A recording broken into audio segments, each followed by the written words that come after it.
Hello दोस्तों geography के इस लेक्चर सीरीज में आज हम लोग एग्रीकल्चर इन इंडिया को पढ़ने वाले हैं। एग्रीकल्चर आपके कॉम्पिटिटिव एग्जाम्स के लिए एक्सट्रीमली इंपॉर्टेंट है और आप ये मान के चलो जो आपके आने वाले कॉम्पिटिटिव एग्जाम्स में एक सवाल एग्रीकल्चर से जरूर रहेगा।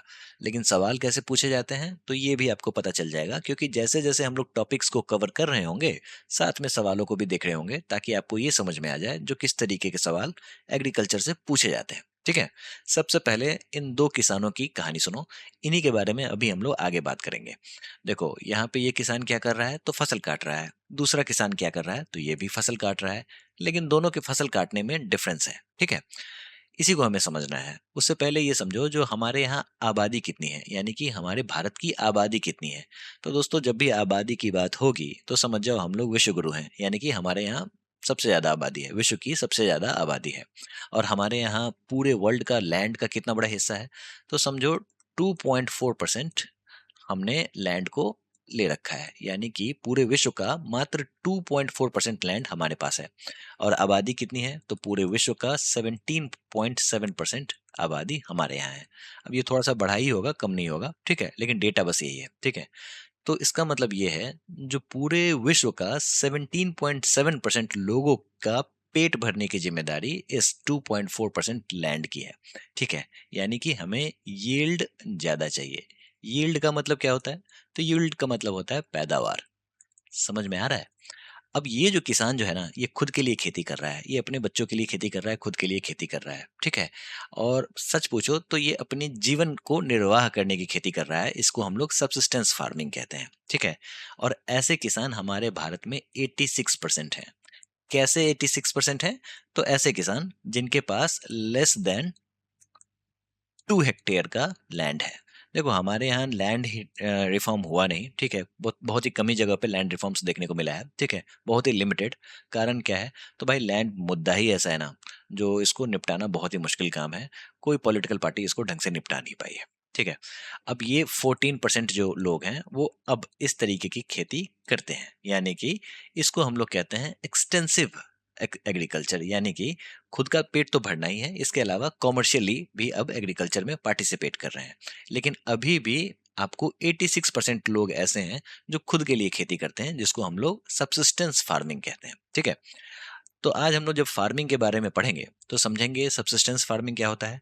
सबसिस्टेंस फार्मिंग में एक होता है प्रिमिटिव फार्मिंग। प्रिमिटिव का मतलब आपको नाम से पता चल गया होगा, जो दादा परदादा के जमाने से जो चलता आ रहा है फार्मिंग, उसी को हम लोग प्रिमिटिव फार्मिंग कहते हैं। अब इसके दो रूप हैं। एक तो है शिफ्टिंग कल्टीवेशन, जो बार बार आपको कॉम्पिटेटिव एग्जाम्स में इससे सवाल आपको देखने को मिलेगा। आज हम लोग जब सवालों को प्रैक्टिस करेंगे तो बार बार आपको यही चीज देखने को मिलेगा। इसके अलावा एक होता है नोमैडिक हर्डिंग। इसमें क्या होता है तो इसमें जानवर जो होते हैं ना, लाइव स्टॉक, इन पे निर्भर हुआ जाता है। और फिर चरवाहे जो होते हैं ये आपको जाते हैं पहाड़ों के ऊपर में चरागाह में जाके अपने जानवरों को चराते हैं। ठीक है। या फिर ऐसे एरियाज में चढ़ाते हैं जो ग्रासलैंड वाला जो एरिया होता है ना, ताकि लाइव स्टॉक से इनकी जिंदगी चल सके। ठीक है। आते हैं कॉमर्शियल फार्मिंग की तरफ। यहाँ पे है आपको इंटेंसिव फार्मिंग, जो अभी हम लोग समझने वाले हैं।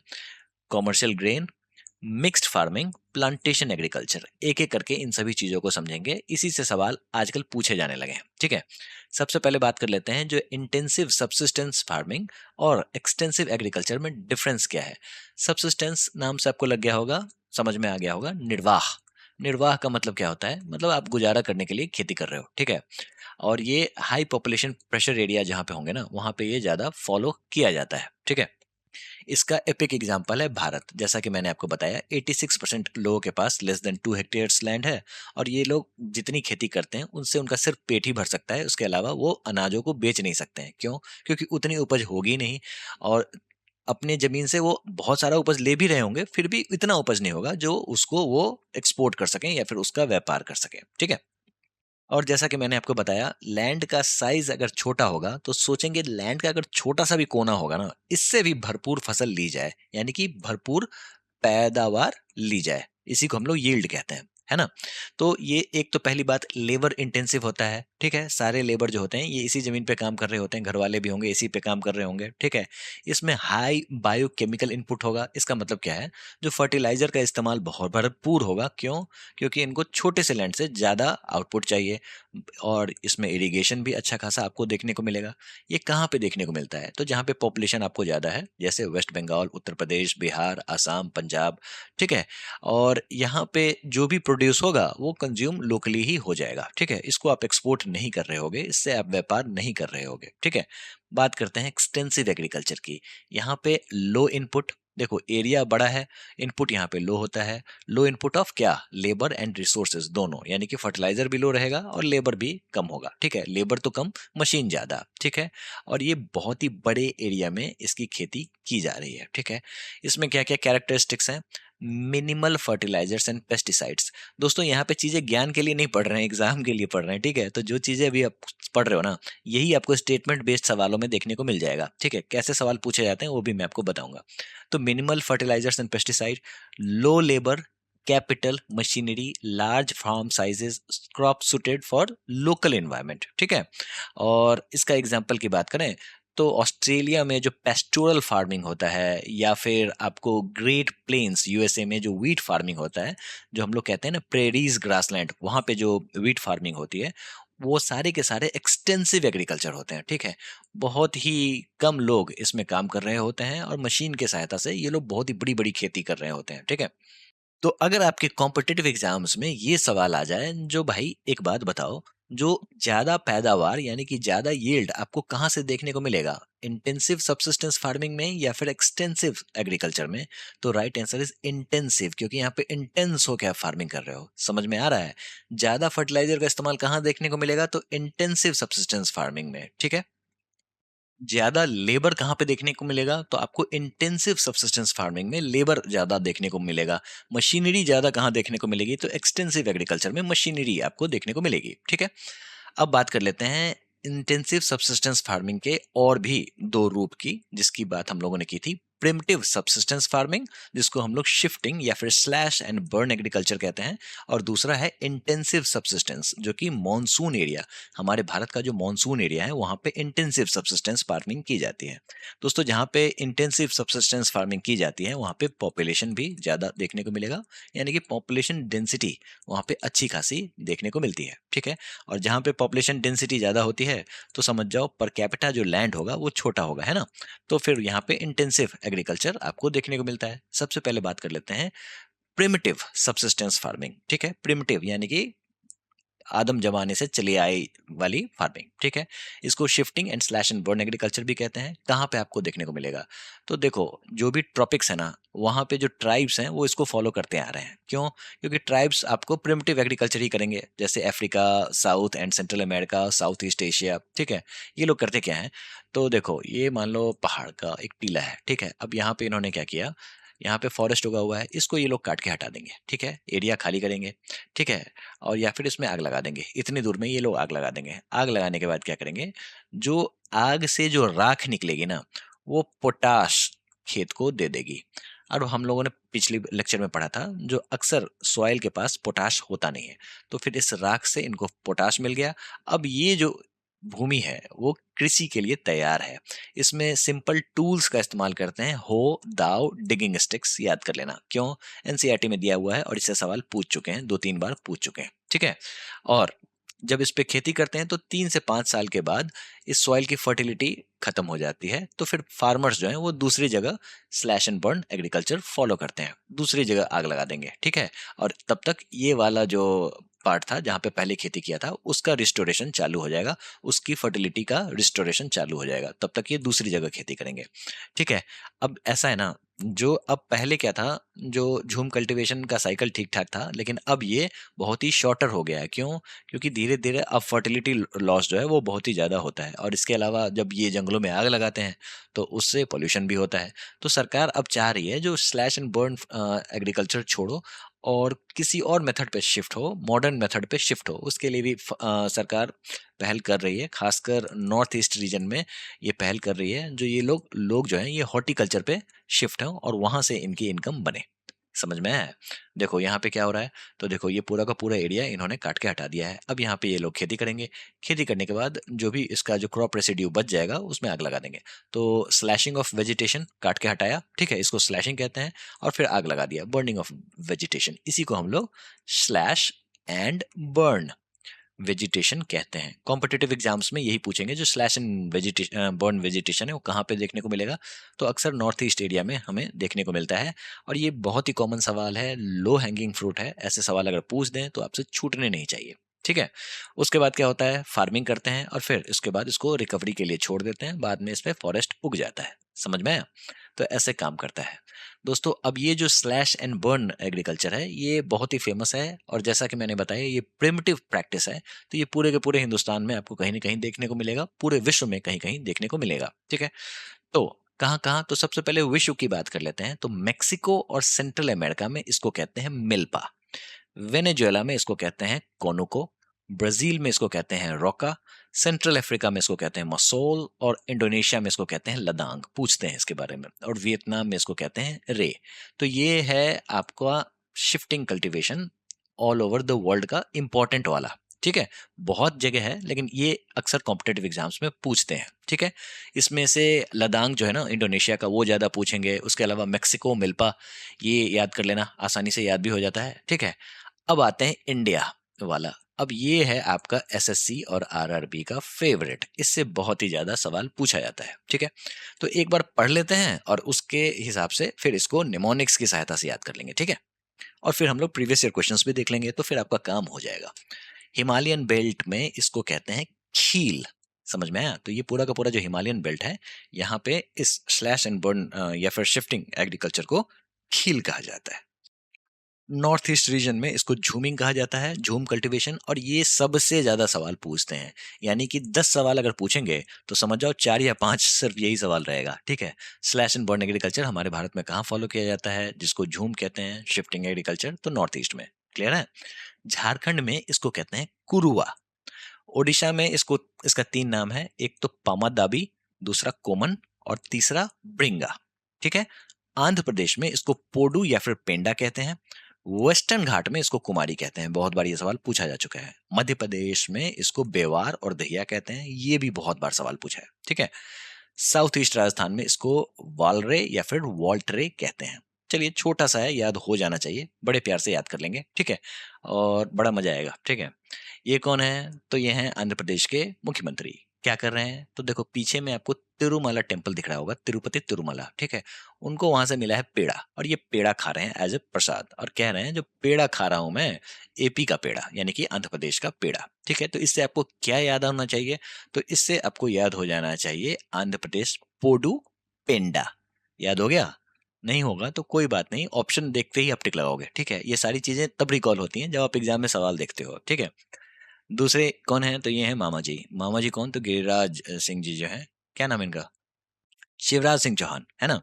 तो ये पहले मुख्यमंत्री हुआ करते थे, अब केंद्रीय मंत्री हैं और एमपी के बड़े ही फेमस आदमी हैं।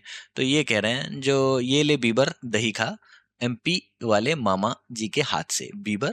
अच्छा, यहाँ है जस्टिन बीबर, जस्टिन बीबर को ये दही खिला रहे हैं, है ना। तो ये ले बीबर दही खा, तो इसे क्या याद कर लेना है आपको, तो एक तो दहिया और दूसरा बेवार। याद हो गया? नहीं हुआ, कोई बात नहीं, सवाल देखोगे तो याद आएगा। ये सारे इमेज आपको सवाल देखने पे याद आते हैं। चलिए, अब ये क्या है, तो देखो ये हिमालयन रीजन में ना क्या हो रहा है, जो आपको मैंने पिछले लेक्चर में पढ़ाया था, जो किस तरीके से चिर और पाइन के पौधे होते हैं। तो फिर लोकल लोग क्या करते हैं ना, जो नीचे से पत्तियों को छाट देते हैं और इसमें कील घुसेड़ देते हैं इस तरीके से। और ये जो कील है ना, ये अपने आप में ग्रो करता रहता है। ठीक है, ये हाइपोथेटिकल स्टोरी है, लेकिन आपको याद कराने के लिए है, जो हिमालयन रीजन में इसी खेती को खील कहा जाता है। समझ में आया? तो फिर यहाँ से कील उगा लिया, फिर शिफ्ट हो गए दूसरी जगह और वहां पे उगा लिया। इस तरीके से लोग, लोकल फार्मर्स इसको आयरन नेल फार्मिंग करते हैं हिमालय में। क्लियर है? जिसको हम लोग कहते हैं खील। ये आ जाओ, ये कौन है, तो ये है नवीन पटनायक। ये आपको चीफ मिनिस्टर हुआ करते थे उड़ीसा के, बहुत ही फेमस आदमी है। ये क्या करते हैं, तो ये पान के डब्बे में ब्रिंजल को रखते हैं। कौन सा ब्रिंजल, तो कॉमन ब्रिंजल। समझ में आया? कॉमन ब्रिंजल को ये पान के डब्बे में रखते हैं। इससे और इसको ये खाने के समय में खाते हैं, ठीक है। तो पान के डब्बे से कॉमन ब्रिंजल निकाल के खाते हैं हम, ठीक है। कौन बोल रहे हैं? तो नवीन पटनायक, उड़ीसा के पहले चीफ मिनिस्टर हुआ करते थे, बहुत सालों तक चीफ मिनिस्टर रहे, ठीक है। तो इससे आपको क्या क्या याद हो जाना चाहिए? तो इससे आपको याद हो जाना चाहिए ब्रिंगा। सबसे पहली बात, ब्रिंजल से ब्रिंगा। याद हो गया? नहीं हुआ? कोई बात नहीं, सवाल देखोगे तो याद होगा, ठीक है। इसके अलावा आपको कॉमन से क्या याद हो जाना चाहिए? तो कोमन, ठीक है। तो एक तरीके की सब्जी भी होती है कोमन, तो समझ जाओ कोमन की सब्जी भी खा रहे हैं या फिर कॉमन ब्रिंजल निकाल के खा रहे हैं।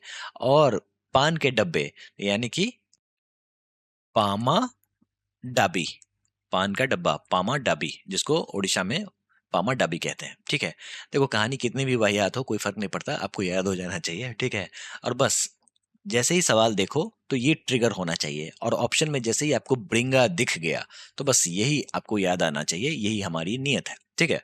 अब बात कर लेते हैं इनसे। तो ये भी आपको एक्स चीफ मिनिस्टर थी, कहाँ की? तो राजस्थान की। इनका नाम है वसुंधरा राजे। मैंने एक्स चीफ मिनिस्टर्स को ही सभी को लिया है, ठीक है, इस कहानी में।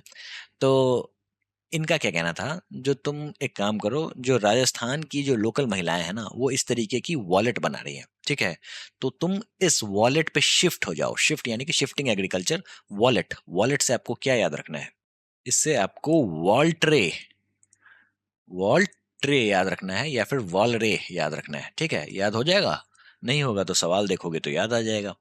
इनसे मिलिए महेंद्र सिंह धोनी। महेंद्र सिंह धोनी जैसे ही उन्होंने रिटायरमेंट लिया ना, तो इन्होंने रांची में अपना घर बना लिया। रांची कहाँ पे है? झारखंड में है। और फिर उन्होंने कड़कनाथ मुर्गे की खेती करनी शुरू कर दी। अब कड़कनाथ मुर्गा कहाँ का है? तो एमपी का है, तो कंफ्यूज मत होना।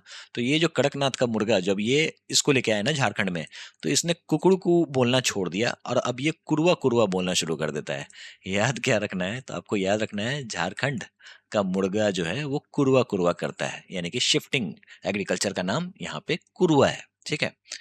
ये है, इनसे मिलिए, ये हैं किरण रिजिजू, और ये केंद्रीय मिनिस्टर हैं, ठीक है। नॉर्थ ईस्ट से बिलोंग करते हैं, और जब भी ये नॉर्थ ईस्ट जाते हैं तो वहां जाने के बाद ये झूमते जरूर हैं, डांस करते हैं और सारे लोग देखते हैं। तो झूम झूम रिजरू झूम झूम, इस गाने पे ये डांस करते हैं। बस इतना याद रख लेना है, झूम कल्टीवेशन। इतना तो आपको याद रखना ही पड़ेगा, क्योंकि सबसे ज्यादा सवाल झूम से ही आते हैं, ठीक है। ये क्या है? तो ये एक महिला है। इनकी मांग जो भरी गई है वो इस तरीके से भरी गई है, जो पूरा का पूरा वेस्टर्न घाट बन गया है, ठीक है। तो इनका ये कहना है, जो कुमारी कन्या, कुमारी या फिर कुंवारी कन्या की मांग नहीं, वेस्टर्न घाट भरी जाती है, ठीक है। यानी कि मांग की जगह पूरी की पूरी घाट यानी कि वेस्टर्न घाट भरी जाती है। तो यानी कि याद क्या रखना है? तो कुमारी, वेस्टर्न घाट में इसको कुमारी कहते हैं, ठीक है। एक बार रिकॉल करें तो देखो, ये जो है चंद्रबाबू नायडू, आंध्र प्रदेश में, ये तिरुमला, तिरुपति तिरुमला के बाहर हैं बैठे हुए, और ये खा रहे हैं पेड़ा, ठीक है। तो इससे आपको पोडू याद हो जाना चाहिए, या फिर पेंडा। पेड़ा को पेंडा लिख लो, समझ में आएगा, ठीक है। ये ले बीवर दही खा यानी कि बीवार दहिया, एमपी। याद हो गया? यहाँ पे हिमालय में खील की खेती हो रही है, कील की खेती हो रही है, खील की खेती हो रही है, समझ में आया? ये क्या है? तो झूमे जो पठान नहीं, झूमे जो पठान नहीं है, झूमे जो रिजजू हैं नॉर्थ ईस्ट में, ये झूम रहे हैं। क्लियर है? ये कौन है? तो ये हैं नवीन पटनायक। कर क्या रहे हैं? तो ये कॉमन ब्रिंजल खा रहे हैं, ठीक है। कॉमन से कोमन, और ब्रिंजल से ब्रिंगा, है ना। और ये खा रहे हैं किस डब्बे से निकाल के? तो पान के डब्बे से, तो पामा डाबी। समझ में आया? इससे भी अच्छी अगर कोई ट्रिक हो तो जरूर बताना, इसको इंक्लूड कर देंगे। ये शिवराज सिंह नहीं, ये हैं आपको वसुंधरा राजे, और वसुंधरा राजे दिखा रही हैं पर्स, पर्स दिखा रही हैं। तो इसमें देखो किस तरीके का ऊंट बना हुआ है, लोकल महिलाओं के द्वारा बनाया गया है। कौन सी? तो राजस्थान की लोकल महिलाओं के द्वारा बनाया गया है। इसको कहते हैं वाल ट्रे या फिर वॉल रे। ये है आपका शिफ्टिंग कल्टीवेशन, ठीक है। और आपको महेंद्र सिंह धोनी का मुर्गा कुकड़ू को ने कुरवा कुरवा बोलता है, यानी कि झारखंड कुरवा। और कुंवारी कन्या की मांग नहीं, वेस्टर्न घाट भरी जाती है। क्लियर है? चलिए, तो इतना अगर आपने याद कर लिया तो बस आपका काम हो गया। अब आपको बस इतना याद रख लेना है, मिल्पा मेक्सिको, ठीक है, ये याद रख लेना। और इंडोनेशिया लदांग। बाकी के मन हो तो याद रख लेना, वेनेजुएला कोनुको, ब्राजील रोक्का, सेंट्रल अफ्रीका मसूल, ठीक है, और वियतनाम रे। काम आपका हो गया। इसी से सवाल पूछे जाते हैं जो हम लोग आगे देखेंगे। दोस्तों, इतना अगर हम लोगों ने पढ़ लिया तो इंटेंसिव सब्सिस्टेंस फार्मिंग में अब मॉनसून एरिया की फार्मिंग को बस समझ लेते हैं। इसके दो प्रकार हैं, एक तो है वेट पैडी डोमिनेटेड एरिया, जहाँ जहाँ पे राइस मेन क्रॉप है, और दूसरा नॉन पैडी पैडी डोमिनेटेड, जिसमें वीट, सोयाबीन, बार्ली, सोरगुम, कहाँ-कहाँ उगाया जाता है? तो दोस्तों हमारे भारत में तो जहाँ पे मानसून है वहाँ तो उगाया ही जाता है। इसके अलावा north China, Manchuria, north Korea, north north Indo Gangetic plain जो हमारे भारत में उगाया जाता है, और millets in dry and western India, और जिसमें इरिगेशन जो है वो ज़्यादा लगता है। इरिगेशन के बारे में भी बात करेंगे क्योंकि सवाल पूछते हैं तो इरिगेशन को भी समझ लेंगे। अब दोस्तों बात कर लेते हैं प्लांटेशन एग्रीकल्चर की। अभी तक हम लोगों ने क्या क्या कवर कर लिया, तो हम लोगों ने समझ लिया सब्सिस्टेंस फार्मिंग क्या होता है, जीवन को निर्वाह करने वाली फार्मिंग क्या होती है। प्रिमिटिव फार्मिंग में हम लोगों ने शिफ्टिंग कल्टीवेशन देख लिया।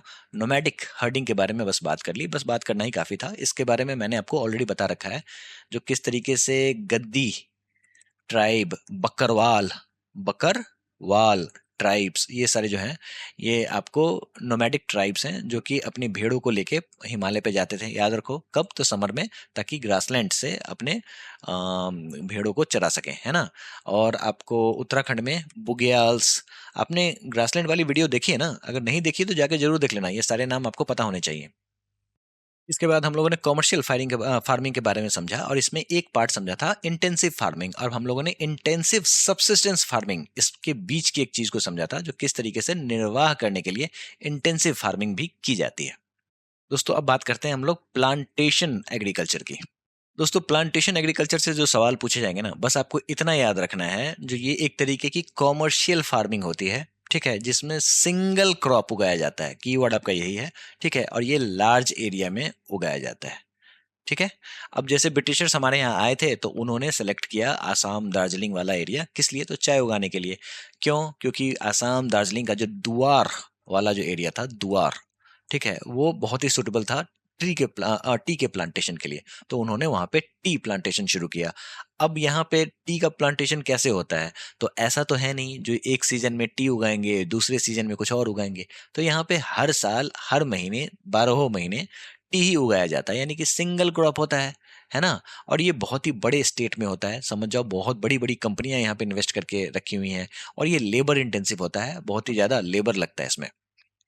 सिमिलरली आपको केरल साइड में रबर प्लांटेशन देखने को मिल जाएगा, ठीक है, इसी के बारे में हम लोग आज बात करने वाले हैं। उससे पहले एक सवाल देखो जो इस बार के आईबी सिक्योरिटी असिस्टेंट एग्जाम में आया था। क्या है? Which description correctly defines plantation agriculture in India? Bharat में बगान प्लांटेशन कृषि का सही परिभाषा क्या है? An activity confined only to the rain fed upland rice area, गलत बात है। Collective grazing of animals on open common lands, ये भी गलत बात है, ये तो हम लोगों ने नोमैडिक हर्डर्स के बारे में पढ़ा था, वो बात हो रही है। Large scale states cultivating a single crop with modern inputs, यही बात सही है ना। तो ये कीवर्ड मैच कर गया। लास्ट वाला भी देख लेते हैं, a method of producing cereals and pulses for family needs. दोस्तों यहाँ पे फैमिली नीड्स यानी कि सबसिस्टेंस एग्रीकल्चर की बात हो रही है, तो ये स्टेटमेंट भी गलत है। तो तीसरा इज द राइट आंसर। दोस्तों अब एक सवाल का जवाब दो, निम्नलिखित में से कौन सा रोपण कृषि प्लांटेशन एग्रीकल्चर नहीं है? टी बिल्कुल है, अभी हम लोगों ने देखा आसाम। कॉफी बिल्कुल सही बात है, ये भी है, क्योंकि अभी बताऊंगा क्यों। रबर ये भी है। कॉटन नहीं है। अब कॉटन क्यों नहीं है ये बताओ। देखो कॉटन कैश क्रॉप जरूर है, ठीक है। क्यों? क्योंकि आप कॉटन क्यों उगाओगे? खाने के लिए तो नहीं उगाओगे ना। तो ये आप जब भी उगाओगे तो इसके लिए आपको पैसे मिलेंगे और उस पैसे से आपका जीवन चलेगा, ठीक है। तो ये है बेसिकली कैश क्रॉप, ठीक है। अब जैसे गन्ना है, गन्ना भी है कैश क्रॉप। अब गन्ना उगा के बैठ के सारा दिन गन्ना नहीं खाओगे ना, उसको आप बेचोगे। बेचोगे किसको? तो चीनी मिल को, और चीनी मिल जो है उससे चीनी बनाएगी और आपको देगी पैसे। समझ में आया? तो ये कैश क्रॉप जरूर है, लेकिन ये प्लांटेशन एग्रीकल्चर नहीं है। कारण क्या है? क्योंकि देखो यहाँ पे जो कपास की जो खेती होती है ना, तो ये कब होती है? तो ये खरीफ सीजन में होती है। अब खरीफ सीजन क्या होता है आगे बात करेंगे हम लोग, ठीक है। बस इतना समझ लो, जो एक सीजन पे ये इसकी खेती होती है, दूसरे सीजन में दूसरे फसल की खेती हो रही होगी सेम लैंड पे, ठीक है। तो ये प्लांटेशन एग्रीकल्चर नहीं है। दूसरी बात, आपको सिंगल क्रॉप बड़े स्टेट में जो होता है ना, जो स्टेट फॉर्मेशन जो होता है, उस तरीके से ये चीज नहीं आपको देखने को मिलेगी। लेकिन ये रबड़ में देखने को मिलेगी। रबड़ बोर्ड भी है हमारे यहाँ भारत में, केरला में, है ना। इसके अलावा कॉफी की भी खेती इसी तरीके से होती है, जिसके बारे में हम लोग आगे बात करेंगे, और चाय की तो होती ही होती है। इसीलिए कॉटन नहीं है। समझ में आया? दोस्तों अब यहाँ पे ये समझो, जो ये प्लांटेशन का जो खेल है ये कैसे शुरू हुआ। तो देखो ये है आपका प्यारा भारत ऐसा क्या है बन गया भाई, चलो बन गया तो बन गया, कोई दिक्कत नहीं है। यहाँ पे है आपका अफ्रीका, है ना। तो आपको वेस्ट अफ्रीका में फ्रेंच लोगों ने कोकोआ और कॉफी लगा दिया था, समझ में आया। ब्रिटिशर्स ने हमारे यहाँ क्या क्या लगाया था, तो हमारे यहाँ टी लगाया था, और श्रीलंका में भी इन्होंने टी की खेती की थी, समझ में आया। प्लांटेशन एग्रीकल्चर वहां पे स्टार्ट किया था। इसके अलावा रबड़ लगाया था इन्होंने मलेशिया में। शुगर केन और बनाना वेस्ट इंडीज में लगाया। डच लोगों ने शुगर इंडोनेशिया में लगाया। स्पेनिश और अमेरिकन ने कोकोनट और शुगर केन फिलीपींस में लगाया। ब्राजील में जो कॉफी की बागान होती है ना, उसको फजेंडाज कहते हैं। बस इतना याद रख लेना, काम आपका हो जाएगा। बाकी एनसीईआरटी में दिया हुआ तो इसलिए मैंने इंक्लूड कर दिया है, ठीक है। लेकिन फजेंडाज से सवाल पूछे जाते हैं, आपको ये पता होना चाहिए। आसाम के बारे में बात कर लेते हैं, तो ये लार्जेस्ट प्रोड्यूसर ऑफ टी है, ठीक है, जो कि 51% ऑफ द प्रोडक्शन को देता है हमें, ठीक है। और इसका 52% जो एरिया है वो टी कल्टीवेशन में आता है आसाम के। तो ये बात भी आपको समझना होगा, ठीक है। दोस्तों बात कर लेते हैं एक्सटेंसिव कॉमर्शियल ग्रेन फार्मिंग। समझ में आया, बहुत ही बड़ा टर्म है extensive commercial grain farming. Extensive का मतलब क्या हुआ, तो बड़े एरिया में एक्सटेंशन, एक्सटेंड, समझ में आ रहा है, कीवर्ड बस पकड़ो आप। कॉमर्शियल किस लिए, तो समझ जाओ बेचने के लिए, यानी कि व्यापार कर रहे हैं। ग्रेन मतलब क्या, तो यहाँ पे आपको चावल या फिर व्हीट उगाएंगे, या फिर ग्रेन वाली जो चीजें वो उगाएंगे। अब फार्मिंग का मतलब खेती, ठीक है। कहाँ पे आपको देखने को मिलेगा, तो सबसे पहले बात कर लो अमेरिका। अमेरिका में प्रेरीज, ये ग्रासलैंड है। याद आ रहा है कुछ, कैसा ग्रासलैंड है, तो टेम्परेट ग्रासलैंड है। यहाँ क्या उगाया जाता है, वीट उगाया जाता है। आपके कॉम्पिटेटिव एग्जाम्स में अगर ये पूछ दे जो वीट बास्केट कौन सा है, तो वर्ल्ड का वीट बास्केट जो है ये प्रेरीज वाला क्षेत्र है। कौन से क्षेत्र में आपको ये दिख रहा है, तो देखो कुछ ये आपको अमेरिका में है और कुछ कनाडा में है, दोनों से मिलके बना हुआ है। और दोस्तों यहाँ पे टेम्परेट क्लाइमेट है, याद करो। कॉम्पिटेटिव एग्जाम्स में ये पूछते हैं जो वीट को उगाने के लिए कौन सा टेम्परेचर चाहिए, तो टेम्परेट वाला टेम्परेचर चाहिए। समझ में आया है, ठीक है। इधर आ जाओ यहाँ पे यूरेशिया में, ठीक है। यहाँ पे आपको क्या दिख रहा है, तो स्टेपिस दिख रहा होगा, आपको याद रखना है ना। यहाँ पे क्या दिख रहा है, अर्जेंटीना में पैम्पास दिख रहा है। इधर आ जाओ अफ्रीका, अफ्रीका के सबसे नीचे देखो यहाँ पे क्या दिख रहा है आपको, वेल्ट्स, साउथ अफ्रीका वाले एरिया में वेल्ट्स दिख रहा है।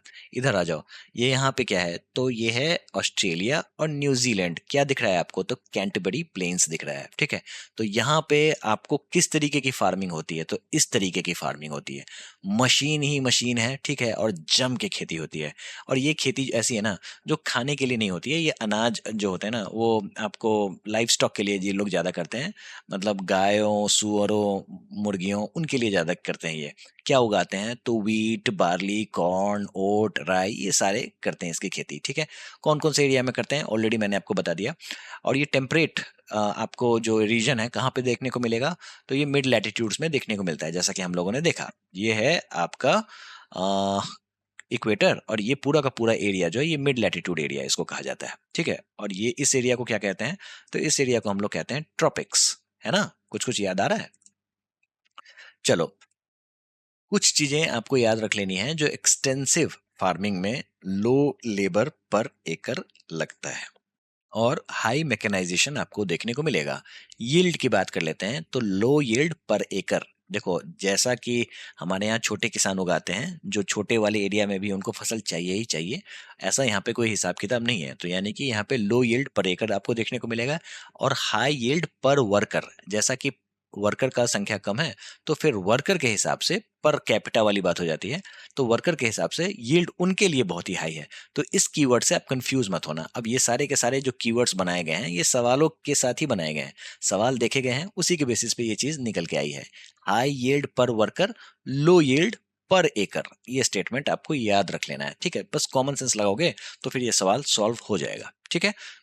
और ये सारी की सारी खेती किस लिए हो रही है, तो कॉमर्शियल मार्केट के लिए हो रही है, पेट भरने के लिए नहीं हो रही है, बिजनेस के लिए हो रही है। समझ में आया। दोस्तों अब एक सवाल सॉल्व करो मेरे साथ, ठीक है। बहुत इंपॉर्टेंट है ये सवाल। अब यहाँ पे एग्रीकल्चरल रीजन दिया गया है और ये कंट्री दिया गया है, आपको मैच करना है। कॉमर्शियल डेयरी फार्मिंग कहाँ पे देखने को मिलता है, तो दोस्तों ये जो न्यूजीलैंड का जो इलाका है ना, ठीक है, वहां पे आबादी बहुत ही कम है। आप एक एक किलोमीटर दूर जाओगे तब जाके आपको घर दिखेगा। और यहाँ पे इन लोगों ने अच्छा खासा मतलब लाइव स्टॉक रखा है। लाइव स्टॉक का मतलब क्या हुआ, तो ये जो जानवर जो होते हैं ना, जिनके बेसिस पे हम लोग अपनी जिंदगी, कैटल्स जिसको कह लो, ठीक है, गाय भैंसे, इन लोगों ने अच्छा खासा रखा है, ठीक है। तो ये लोग कॉमर्शियल डेयरी फार्मिंग करते हैं। उसके बाद कॉमर्शियल ग्रेन फार्मिंग आपको कहाँ देखने को मिलेगा? तो अभी हम लोगों ने देखा था, है ना? अर्जेंटीना, ये रहा पंपास, है ना? उसके अलावा श्रीलंका में आपको क्या देखने को मिलेगा? तो यहाँ पे कॉमर्शियल प्लांटेशन, जैसा कि हम लोगों ने समझा, जो ब्रिटिशर्स जो थे वो यहाँ पे चाय उगाते थे, है ना? और नोमैडिक हर्डिंग आपको कहाँ देखने को मिलेगा? तो मंगोलिया में, ठीक है? मंगोलिया का एक मिलिट्री एक्सरसाइज है दोस्तों, जिसको हम लोग कहते हैं, जिसका नाम है नोमैडिक एलिफेंट। याद रख लेना, नहीं याद आ रहा है तो याद आ जाएगा, जब एग्जाम में जाओगे बैठोगे तो समझ में आ जाएगा। तो मंगोलिया के लोग जो होते हैं ना, वो अक्सर नोमैड्स होते हैं। कारण क्या है? तो वहाँ पे ग्रासलैंड्स आपको देखने को मिलेगा, और ग्रासलैंड्स में आपको नोमैड्स मिलते हैं जो कि कैटल हर्डिंग करते हैं। और वैसे भी ये जो चंगेज खान वगैरह जो थे, ये सारे के सारे नोमैड्स ही तो थे, घुमंतु थे, है ना? जो आए हमारे यहाँ आक्रमण करने के लिए।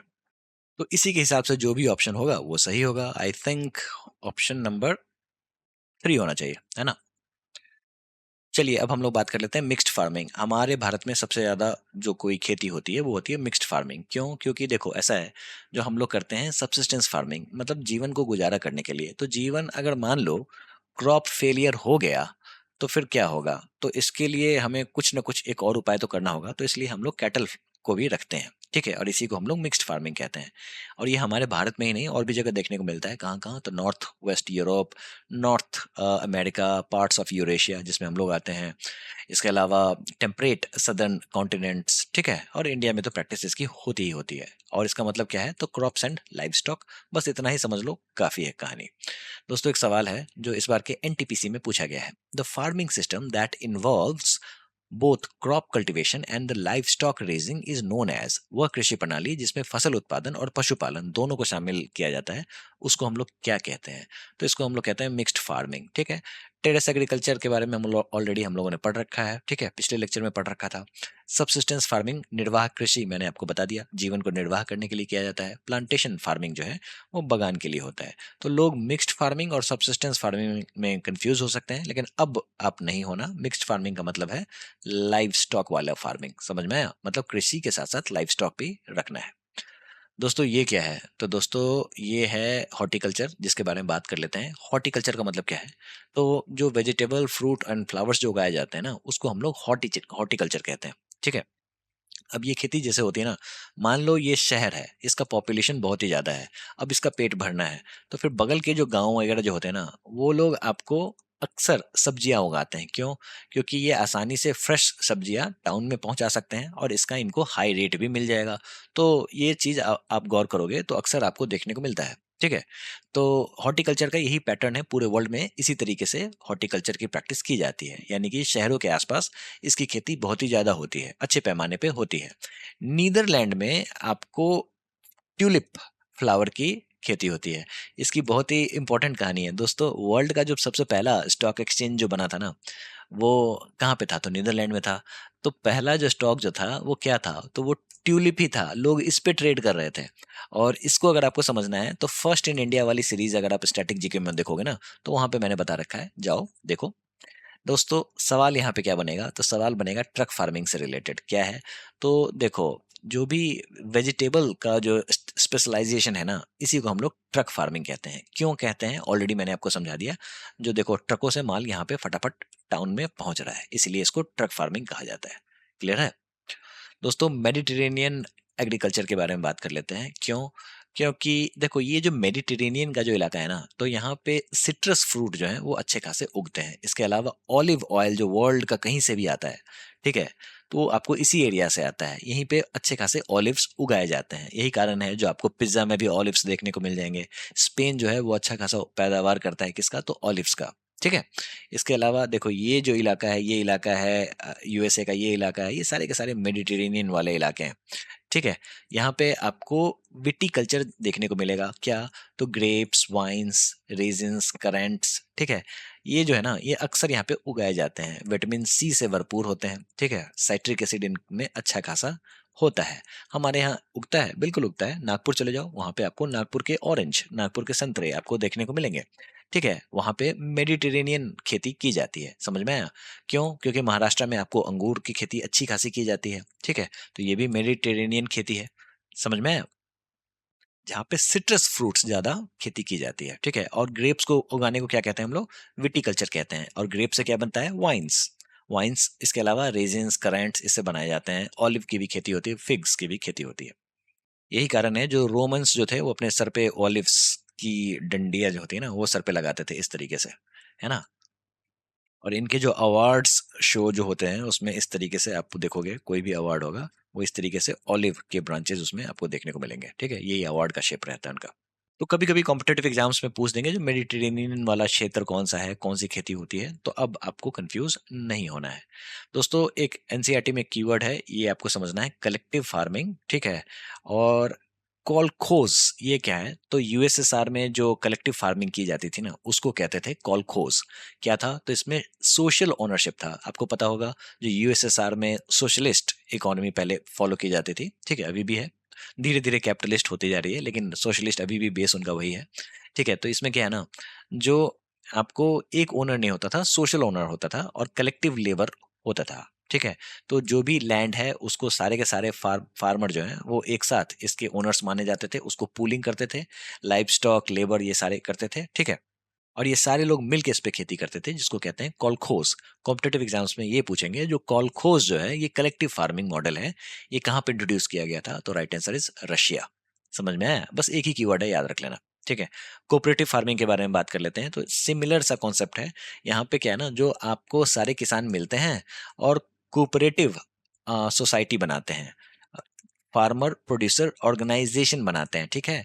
और इसको लेबल करके चीजों को बेचते हैं। जैसे मान लो 3 4 5 किसान मिल गए, इन्होंने बी फार्मिंग की, ठीक है, अच्छा खासा शहद इकट्ठा कर लिया। अब इस शहद को बेचना है, कैसे बेचेंगे? तो शहद को ये उससे पहले फार्मर प्रोड्यूसर ऑर्गेनाइजेशन बनाएंगे, ठीक है। फार्मर प्रोड्यूसर ऑर्गेनाइजेशन बनाने के बाद इसको एज अ ब्रांडिंग करके लेबल करके प्रोडक्ट को बेचेंगे, और उससे जो मुनाफा आएगा वो सारे किसानों में बट जाएगा। समझ में आया? और आप जब यहाँ जाओगे नीदरलैंड, डेनमार्क वगैरह, ठीक है, तो डेनमार्क में आपको सारे के सारे जो भी फार्मिंग ऐसी जो होती है ना, फार्मर्स जो होते हैं ना वो कोऑपरेटिव सोसाइटी बना के ही खेती करते हैं, ठीक है। चलिए, हाइड्रोपोनिक्स ये भी समझ लो, छोटा सा कॉन्सेप्ट है, ज्यादा नहीं है। इसके बाद इंपॉर्टेंट वाले कॉन्सेप्ट्स आने शुरू होंगे, ठीक है। हाइड्रोपोनिक्स क्या होता है ना, जो ये सॉइललेस फार्मिंग, ठीक है। कॉम्पिटेटिव एग्जाम्स में पूछेंगे जो किसको सॉइललेस फार्मिंग कहा जाता है, तो हाइड्रोपोनिक्स। हाइड्रो का मतलब क्या होता है? पानी। तो पानी में क्या करते हैं ना ये लोग, आपको फर्टिलाइजर मिला देते हैं जिसमें एनपीके, नाइट्रोजन, पोटेशियम, फास्फोरस, ये जो होता है ना उसको डायरेक्टली मिला दिया, और ये रूट्स के साथ एब्जॉर्ब होता है और इसी में ये लोग खेती करते हैं। समझ में आया? दोस्तों, लैंड यूज कैटेगरी समझ लो, 9 कैटेगरीज हैं जो इंपॉर्टेंट हैं। जो भी इंपॉर्टेंट वाले हैं उसमें मैंने कलर कोड कर दिया है। समझ लेते हैं। Forests, area demarcated by the forest growth, ये तो आपको पता होगा, पहले ही बता दिया मैंने। नॉन एग्रीकल्चरल यूजेस, ठीक है, क्या? तो सेटलमेंट्स, रोड, कनाल, इंडस्ट्रीज, शॉप, इसमें एग्रीकल्चर आपको नहीं देखने को मिलता है। अब ये लैंड यूज कैटेगरी है इसलिए हम लोग पढ़ रहे हैं, ठीक है। बैरन एंड द वेस्ट लैंड, ठीक है, जिसको हम लोग कल्टीवेट नहीं कर सकते हैं। समझ में आया? जैसे हम लोगों ने पढ़ा था चंबल के रेवाइंस, इसको कल्टीवेट नहीं कर सकते हैं, पूरी की पूरी बंजर भूमि है। समझ में आया? उसके बाद permanent pastures and the grazing lands, जहाँ पे जिसको कौन ओन करता है? तो पंचायत या फिर गवर्नमेंट ओन करता है, किसी एक इंडिविजुअल का ओनरशिप नहीं होता है, कलेक्टिव ओनरशिप भी नहीं होता है। गवर्नमेंट, पंचायत, ये सारे लोग ओनर बनते हैं इसके, ठीक है। इसके अलावा miscellaneous tree crops and groves, जिसमें आपको ऑर्चार्ड्स यानी कि बागान, फ्रूट ट्रीज देखने को मिलता है, जिसको हम लोग नेट सोन एरिया में काउंट नहीं करते हैं।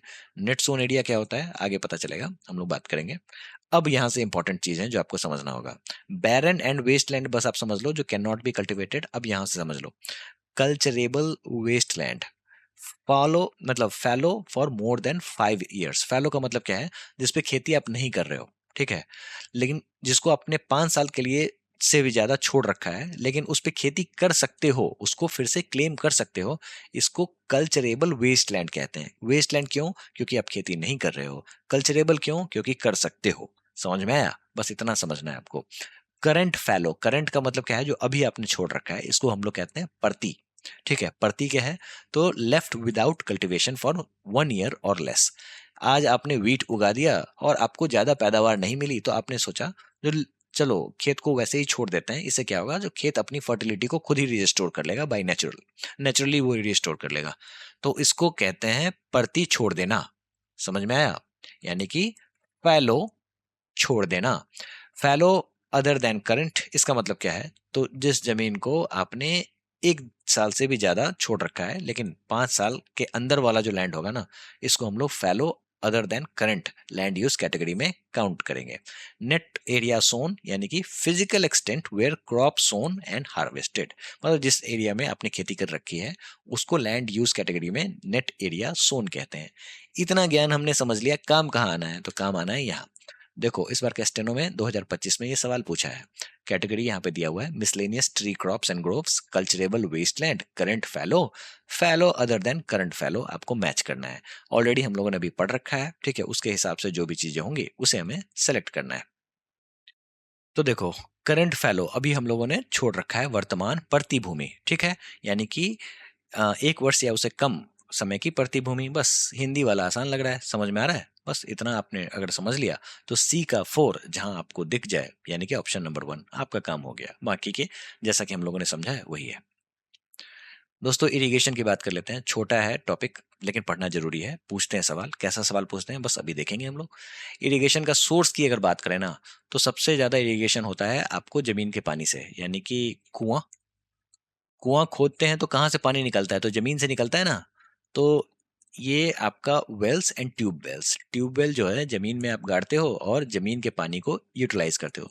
जमीन में पानी कहाँ पे स्टोर होता है? तो इसको हम लोग कहते हैं एक्वाफर्स। समझ में आया? एक्वाफर्स। तो कॉम्पिटेटिव एग्जाम्स में अगर ये सवाल आ जाए, जो सबसे ज्यादा पानी का जो इरिगेशन होता है उसका नंबर 1 सोर्स कौन सा है, तो ये है आपका wells and the tube well. Clear है? कहाँ पे ज्यादा होता है? तो उत्तर प्रदेश, पंजाब, हरियाणा। कनाल की बात कर लेते हैं, तो ये आपको नॉर्दर्न प्लेन्स और डेल्टास में देखने को मिलेगा। अब इसके दो टाइप हैं, एक तो पेरिनियल जहाँ हमेशा पानी रहता है, या फिर इनंडेशन, रेनफेड होता है।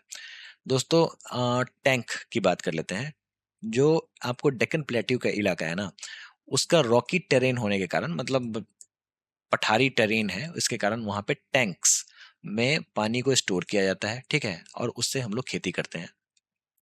अभी हम लोग जो भी रेन वाटर हार्वेस्टिंग वाला जो टैंक है ना, उसका क्या नाम है वो भी याद करना पड़ेगा हमें, अभी हम लोग करेंगे, ठीक है। उसके बाद बाय ऑब्जेक्टिव, ये याद कर लेना, पूछ देते हैं, ठीक है। तो क्या है भाई इरिगेशन? प्रोटेक्टिव इरिगेशन क्या होता है? तो इसमें आपको प्लांट जो है ना, अगर मान लो ड्राई वाला इलाका में प्लांट आपने लगा दिया, अब इसको जिंदा रखना है तो इसको पानी दोगे ना, तो जितना पानी दोगे ये प्रोटेक्टिव कैटेगरी में है। प्रोडक्टिव कैटेगरी क्या होता है? तो मतलब ऐसा है, जो जितना ज्यादा पानी दोगे उतना ज्यादा क्रॉप यील्ड होगा। पैडी कल्टीवेशन, जो धान की कल्टीवेशन जो होती है, चावल जैसे बनता है ना, उसमें जितना पानी दोगे उतना चावल के लिए फायदेमंद है, बहुत ही ज्यादा वाटर ग्रजलिंग है, ठीक है। समझ जाओ, एक प्लांट जो है वो बहुत ज्यादा लीटर पानी पीता है शायद। बस आप इतना समझ लो ना, जो 1 केजी अगर चावल उगाना है तो इसके लिए हमें 2500 से 3000 लीटर पानी लगता है। समझ में आ रहा है? ऐसा है। चलिए बाय मेथड की बात कर लेते हैं। सरफेस, यानी कि flooding the field, high wastage, ठीक है। स्प्रिंकलर, देखो अगर आपने पानी पटाना शुरू कर दिया खेत में, ठीक है, अब पटाए जा रहे हो पटाए जा रहे हो पटाए जा रहे हो, वो इवापोरेट होगा, और इवापोरेट होने के कारण क्या होगा? तो सैलिनिटी लाएगा सॉइल में। तो ये आपको समझना है। तो इसीलिए कभी भी सरफेस जो इरिगेशन है उसको अवॉइड करो, ठीक है, और इसमें वेस्टेज भी ज्यादा होता है। स्प्रिंकलर इरिगेशन क्या होता है? तो ये एक तरीके से बारिश की बूंद की तरह होता है, ठीक है, और जो भी अनइवन लैंड है उसमें पानी पटाने के लिए बेटर माना जाता है। ड्रिप इरिगेशन सबसे सॉलिड मेथड है। ये आप सीधे जड़ों को ही पानी दे रहे हो, क्यों? क्योंकि प्लांट का जड़ ही तो पानी ऊपर लेके जाएगा। कैसे लेके जाएगा? तो जल लेके जाता है थ्रू जाइलम, है ना। जाइलम, जब हम लोग बॉटनी पढ़ेंगे तब आपको ये पता चलेगा, ठीक है। तो ये जाइलम की सहायता से प्लांट जो है वो रूट्स से पानी लेके ऊपर पहुंचता है, ठीक है। तो ड्रिप इरिगेशन जो है बहुत ही इफेक्टिव है और बहुत ही कम पानी लगता है और सीधे प्लांट के जड़ों में डाला जाता है। बर्नी क्या होता है ये समझ लो, ठीक है, ऐसे ही कीवर्ड तो पूछते हैं एग्जाम में। Barani refers to the agriculture land that relies solely on the natural rainfall, यानी कि रेन फेड, ठीक है, without any artificial irrigation system. यानी कि वैसे इलाके जो सिर्फ और सिर्फ बारिश पे निर्भर हैं उसको हम लोग कहते हैं बर्नी। यहाँ पे न कनाल देखने को मिलेगा न कुछ, ठीक है। तो ऐसा इलाका जहाँ पे आप बारिश के भरोसे खेती कर रहे हो, इसको हम लोग बरनी कहते हैं, उस जमीन को हम लोग बरनी कहते हैं। दोस्तों CHSL का सवाल है, देखो, in which of the following states of India more than 85% of its net sown area is under irrigation. Bharat के किस राज्य में 85% से भी अधिक शुद्ध बोया गया क्षेत्र सिंचित है? देखो, बिहार में अच्छी खासी बारिश होती है, लेकिन ये इरिगेशन में काउंट नहीं होगा, कंफ्यूज नहीं होना है, ठीक है। ओडिशा भी नहीं है, मध्य प्रदेश भी नहीं है, हरियाणा, हरियाणा में जो है ये आपको एरिया जो है 85% इरिगेटेड लैंड है। कैसे इरिगेट करते हैं? तो जमीन के पानी से, ट्यूबवेल हो गया, या फिर आपको ये बना के, वेल्स बना के जमीन के पानी को निकाल के ये करते हैं, ठीक है, इरिगेटेड बनाते हैं। Which irrigation method is considered most efficient for the water conservation in agriculture? कृषि में जल संरक्षण के लिए कौन सी सिंचाई विधि सबसे अधिक प्रभावी मानी जाती है? तो बताओ कौन सा है? तो राइट आंसर इज ड्रिप, यानी कि टपक सिंचाई। ये क्या होता है? बस प्लांट के नीचे, प्लांट के जड़ों में ही पानी दो, उतना ही पानी दो जितना प्लांट को जरूरत है। इसी को हम लोग ड्रिप इरिगेशन कहते हैं। समझ में आया?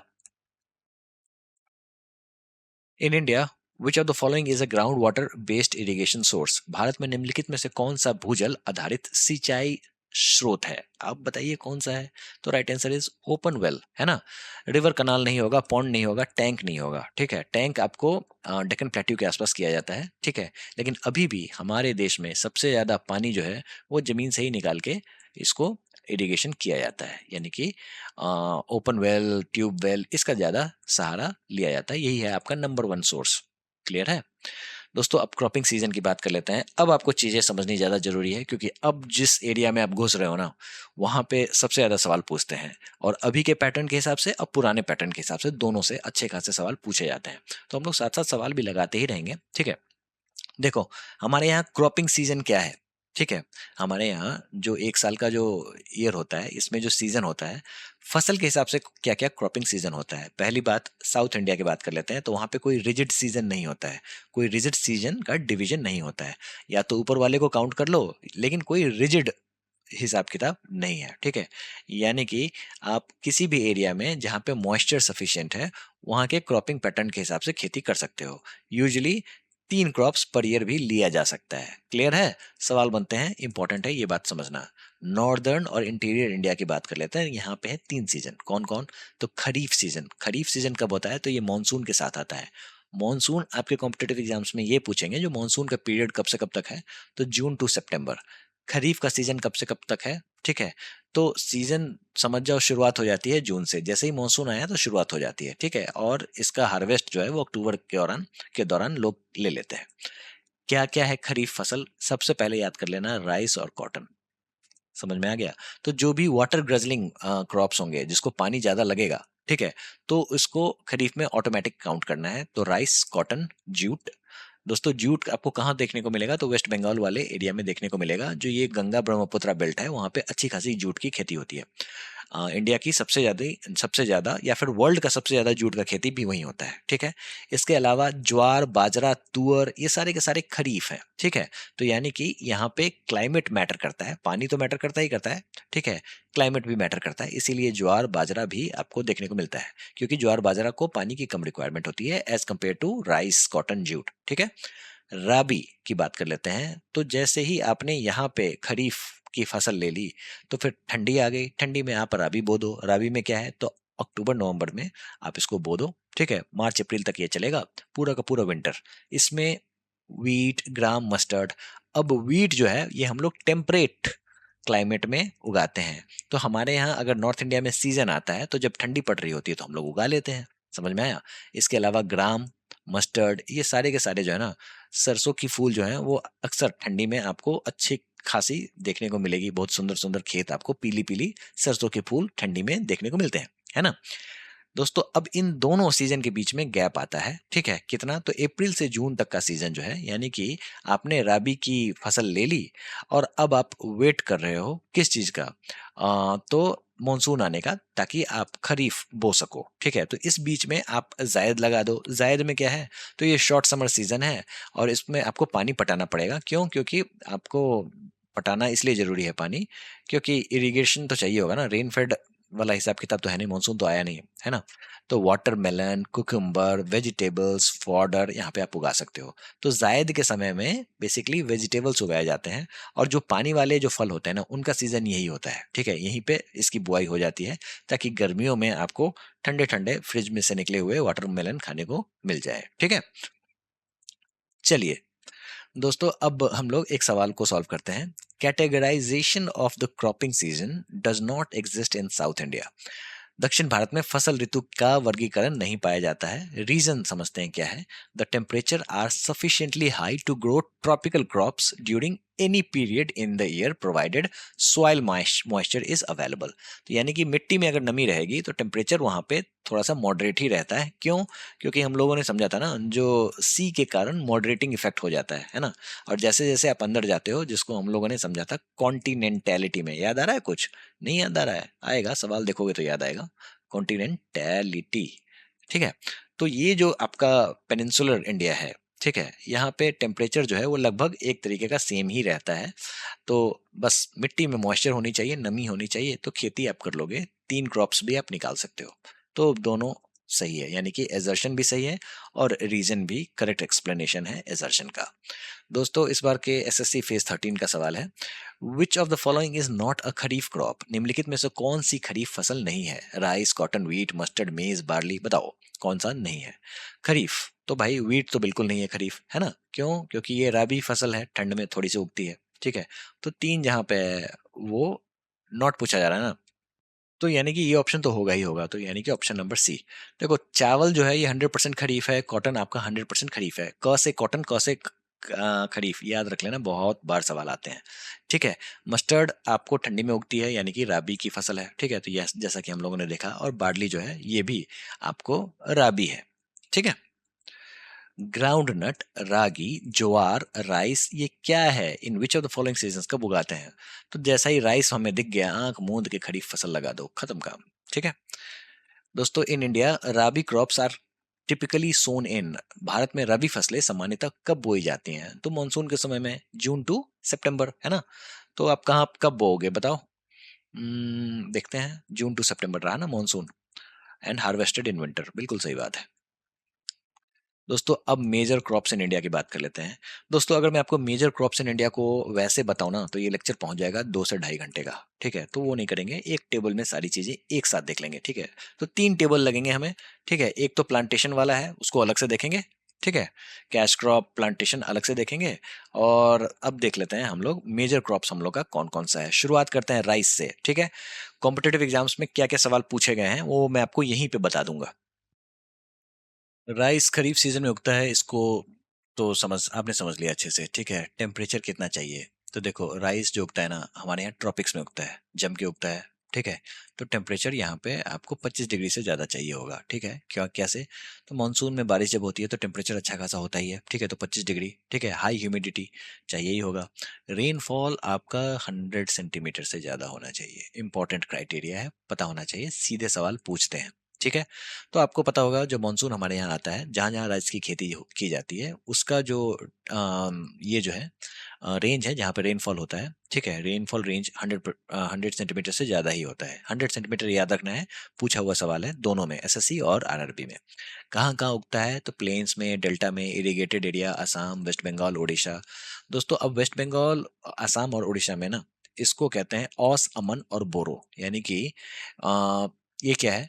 तो देखो, इस एरिया में 3 बार आप कल्टीवेट कर सकते हो एक साल में राइस को, ठीक है। तो ऐसा आपका मौसम अलाउ करता है असम, वेस्ट बंगाल और उड़ीसा में, जो आप इसको 3 बार उगा सकते हो। इसीलिए इसको लोकल भाषा में औस, अमन और बोरो कहते हैं। याद रहेगा? नहीं याद रहेगा तो याद कर लेना, क्योंकि ये हर साल मुझे सवाल दिखा है कहीं ना कहीं, किसी भी एसएससी एग्जाम में या फिर रेलवे एग्जाम में ये पूछ देते हैं, ठीक है। अब बात कर लेते हैं व्हीट। व्हीट यानी कि राबी, ठीक है। अब यहाँ पे क्या, आपको बारिश ज्यादा हो रही होगी, तो अक्टूबर नवंबर में हमारे यहाँ उतनी बारिश कहाँ होती है? थोड़ी होती है ना, ठीक है, बहुत कम होती है, ना के बराबर समझ लो, ठीक है। तो 50 to 75 सेंटीमीटर का रेनफॉल होने चाहिए।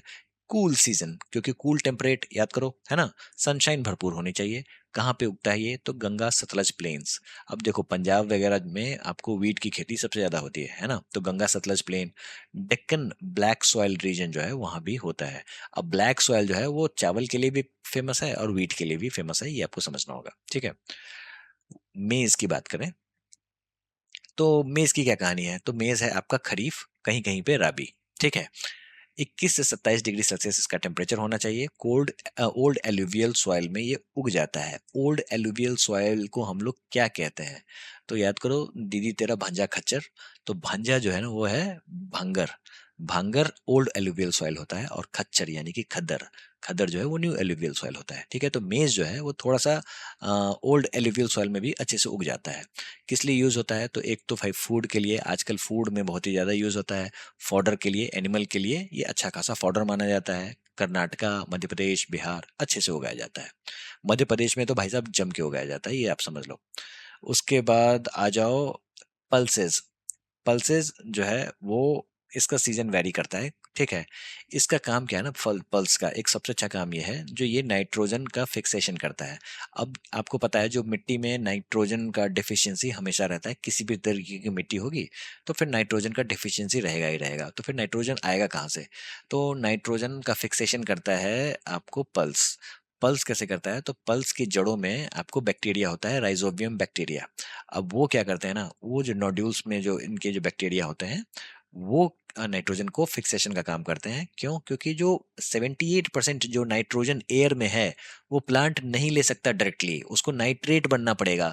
नाइट्रेट कौन बनाएगा, तो राइजोबियम बैक्टीरिया बनाएगा। कहाँ मिलेगा, तो पेड़ों की जड़ों में मिलेगा, समझ में है, तो पेड़ों की जड़ों में ये राइजोबियम बैक्टीरिया होता है। कौन से पेड़ों में, तो लेग्यूमिनियस। लेग्यूमिनियस क्या होता है, लेग्यूम वाले यानी कि दाल वाले, बस इतना समझ लो। दाल जो होते हैं ना उनको लेग्यूमिनियस क्रॉप कहा जाता है, ठीक है। तो एक एक्सेप्शन है अरहर, ये फिक्स नहीं करता है। अब इसको मैंने गूगल किया था जो भाई, तो फिर गूगल में तो मुझे ऐसा नहीं दिखा, ठीक है, लेकिन एनसीईआरटी ने दे रखा है और एसएससी ने पूछ रखा है, तो हमें याद तो करना पड़ेगा, ठीक है। तो इसको दाल कैसे लगाते हैं, तो रोटेशन में लगाते हैं। एमपी, राजस्थान, यहाँ पे अच्छा खासा दाल उगाया जाता है, ठीक है। शुगर केन की बात कर लेते हैं, तो दोस्तों ये है खरीफ फसल, ठीक है, यानी कि हॉट ह्यूमिड क्लाइमेट इसको चाहिए होगा। बारिश इसको 75 से 100 सेंटीमीटर रेनफॉल चाहिए होगा। 21 से 27 डिग्री टेम्परेचर चाहिए होगा। यूपी, महाराष्ट्र, कर्नाटका, यहाँ पे अच्छा खासा आपको शुगर केन की खेती दिखती है, ठीक है। ग्राउंड नट की बात कर लेते हैं, तो ये खरीफ फसल है। वार्म क्लाइमेट चाहिए होता है, गुजरात, राजस्थान, तमिलनाडु में ग्राउंड नट नट की खेती की जाती है। अब अक्सर जो ग्राउंड नट आते हैं वो गुजरात से आते हैं, ठीक है, ये तो हमें पता है, ठीक है। लिनसीड की बात कर लेते हैं, तो ये राबी में उगता है। कूलर क्लाइमेट, मॉडरेट रेनफॉल इसको चाहिए होता है। राजस्थान, एमपी, यहाँ पे लिनसीड की खेती की जाती है। लिनसीड ऑयल भी तैयार किया जाता है। दोस्तों सिसमम यानी कि तिल का तेल, ठीक है। देखो खरीफ इन नॉर्थ, राबी इन साउथ, ठीक है।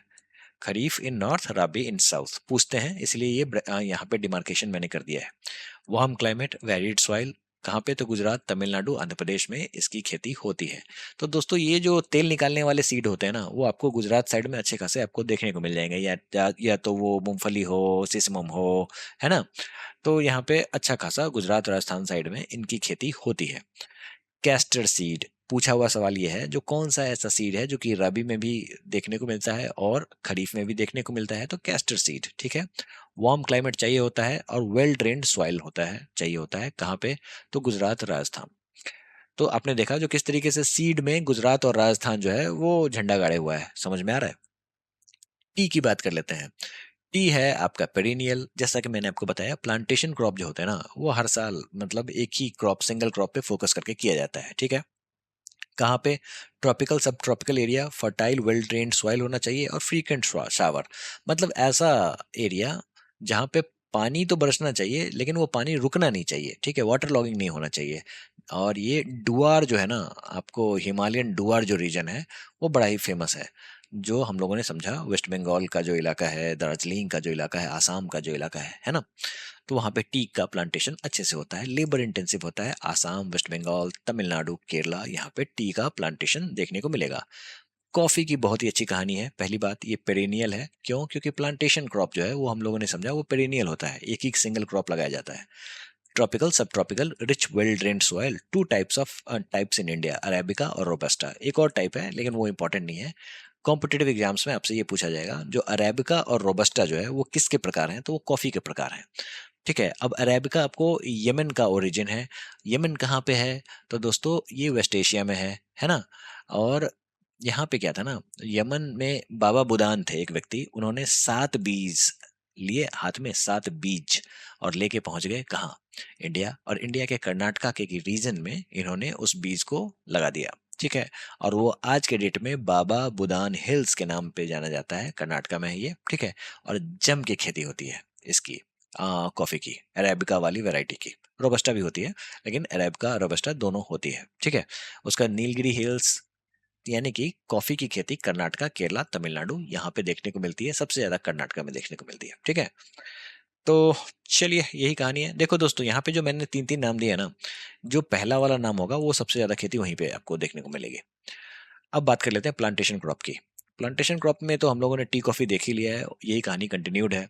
रबर की बात कर लेते हैं। रबर क्या है ना, सबसे पहली बात, ये एवरग्रीन फॉरेस्ट है का पार्ट है रबर। ठीक है।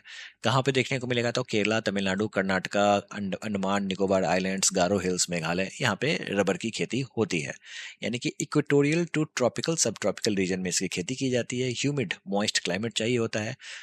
मोर देन 200 सेंटीमीटर का रेनफॉल होना चाहिए। टेम्परेचर 25 डिग्री से ज़्यादा होना चाहिए, तभी जाके आपको रबड़ मिलेगा। ठीक है। और बहुत ही इंपॉर्टेंट कैश क्रॉप है, प्लांटेशन क्रॉप है। समझ में आया?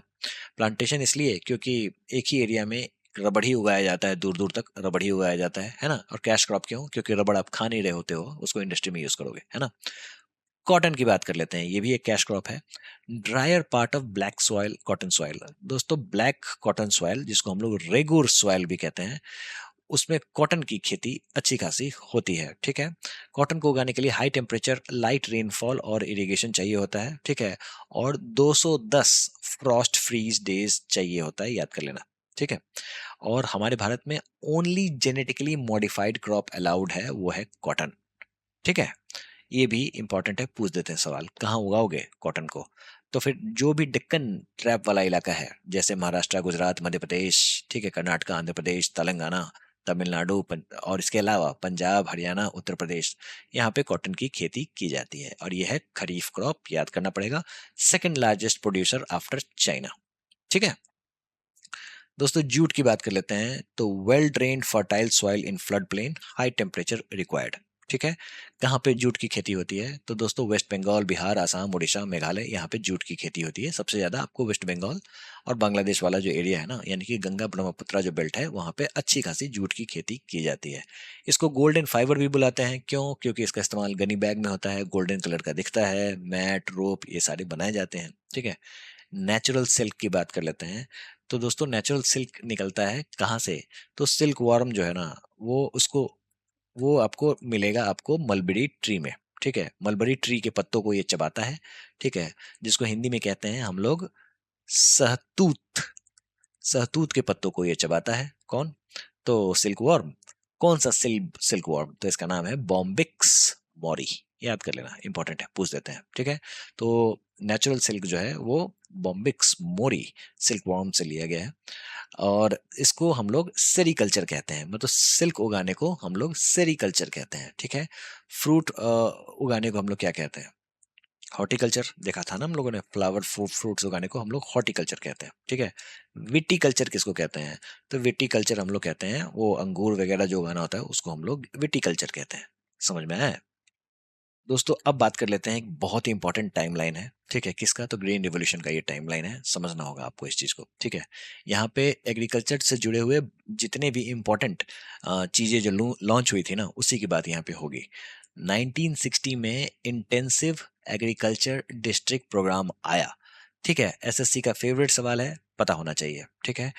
किस लिए आया था? तो जो भी एग्रीकल्चर प्रोडक्शन है उसको सेलेक्टेड डिस्ट्रिक्ट्स में बढ़ावा देना है। सेलेक्टेड डिस्ट्रिक्ट की बात हो रही है यहाँ पे। इंटेंसिव एग्रीकल्चर स्टार्ट करना है। कैसे? तो सीड के नए नए वैरायटी लगाने हैं, जम के इरिगेशन को मुहैया कराना है, जम के खेती करनी है।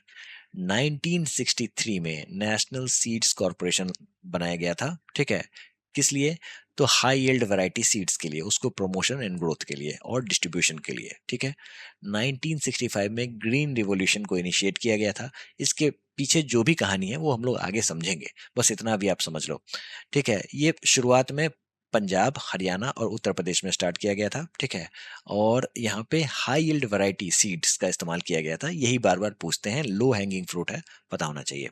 Chemical fertilisers, advanced irrigation techniques का भी इस्तेमाल हुआ था और तब जाके ग्रीन रेवोल्यूशन हुआ था। तो यानी कि सिर्फ हाई यील्ड वैरायटी सीड लगा देने से काम नहीं होता है, कंट्रोल्ड इरिगेशन चाहिए होगा, केमिकल फर्टिलाइजर्स चाहिए होगा, ठीक है, तब जाके ये काम होगा। 1966 की बात करते हैं तो फिर हमारे भारत में मैक्सिकन व्हीट वैरायटी को इंट्रोड्यूस किया गया था। पायनियर थे इसके नॉर्मन बोरलॉग, इनके बारे में हम लोग आगे पढ़ेंगे। इनको father of green revolution in the world कहा जाता है। हमारे भारत में फादर ऑफ ग्रीन रिवोल्यूशन कौन हुए? तो MS स्वामीनाथन, इनके बारे में भी हम लोग आगे बात करेंगे, ठीक है। और ये जब इन्होंने मैक्सिकन व्हीट वैरायटी इंट्रोड्यूस किया था तो हमारे यहाँ बम्पर व्हीट की प्रोडक्शन हुई थी। 1967 में आपको IR8 राइस का पहला हार्वेस्ट हुआ था, ठीक है।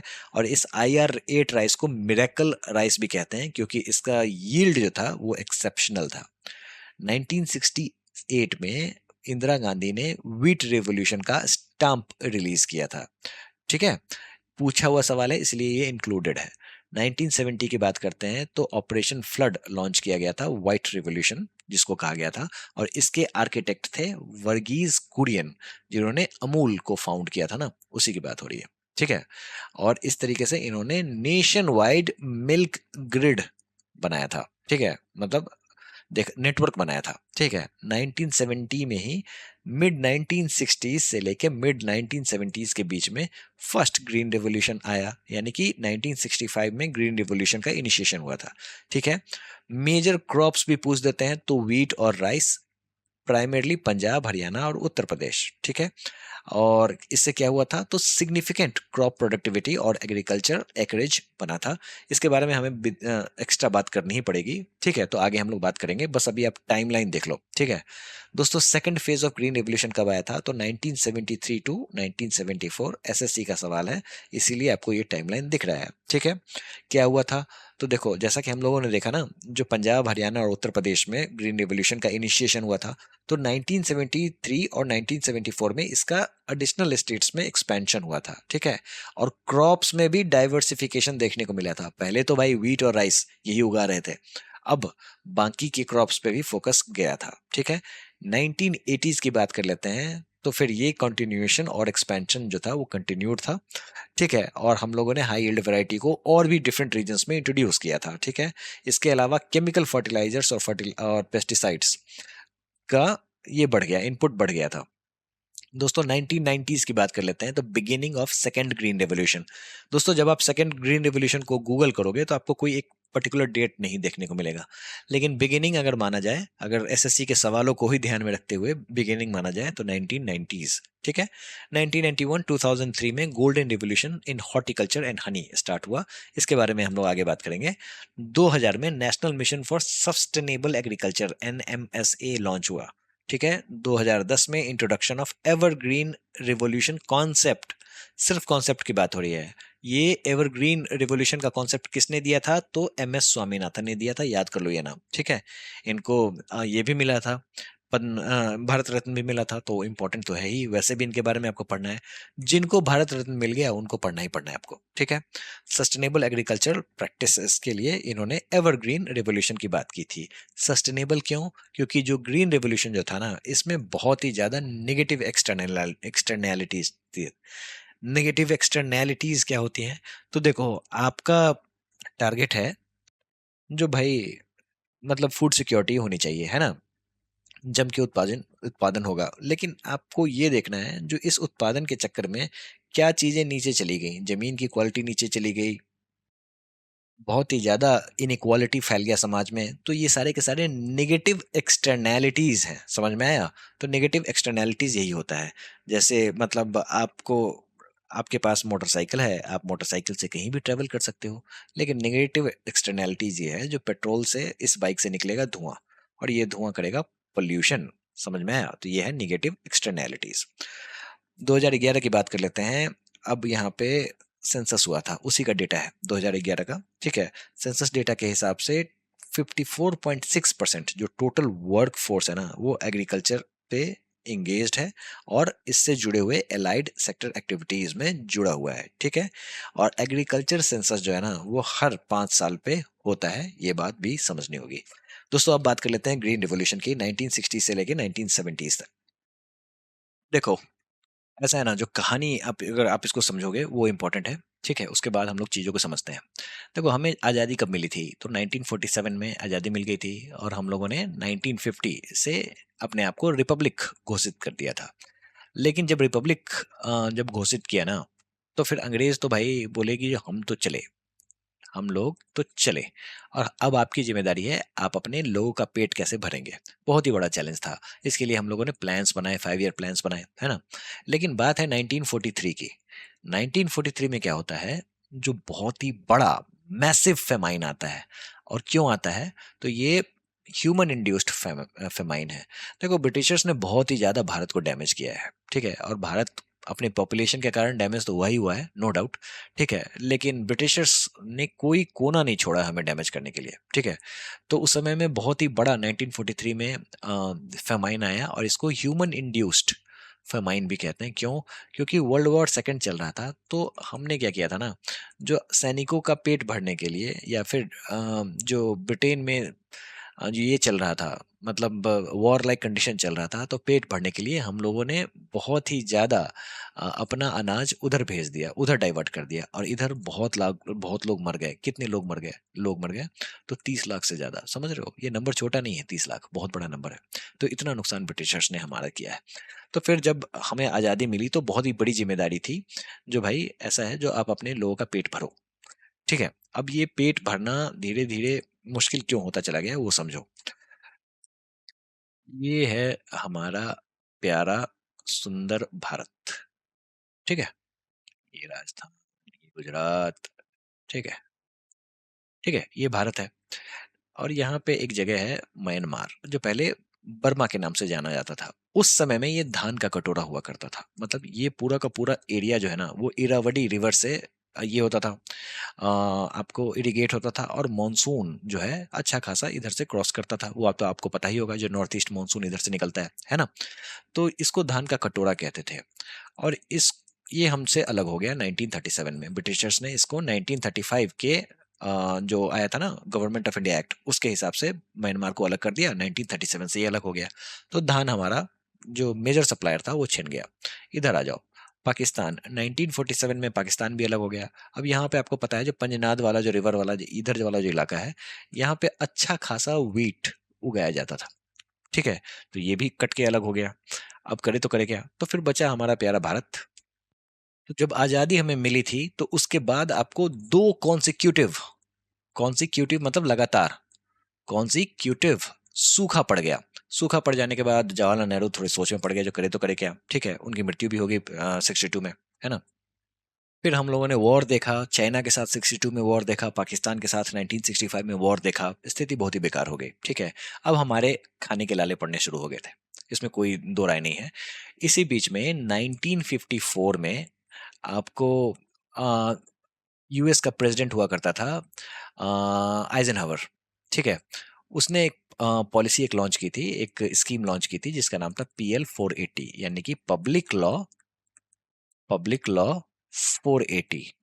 तो अब हमें गेहूं इससे मिलना शुरू हुआ। तो क्या ये फ्री में मिलता था? तो आंसर इज नो।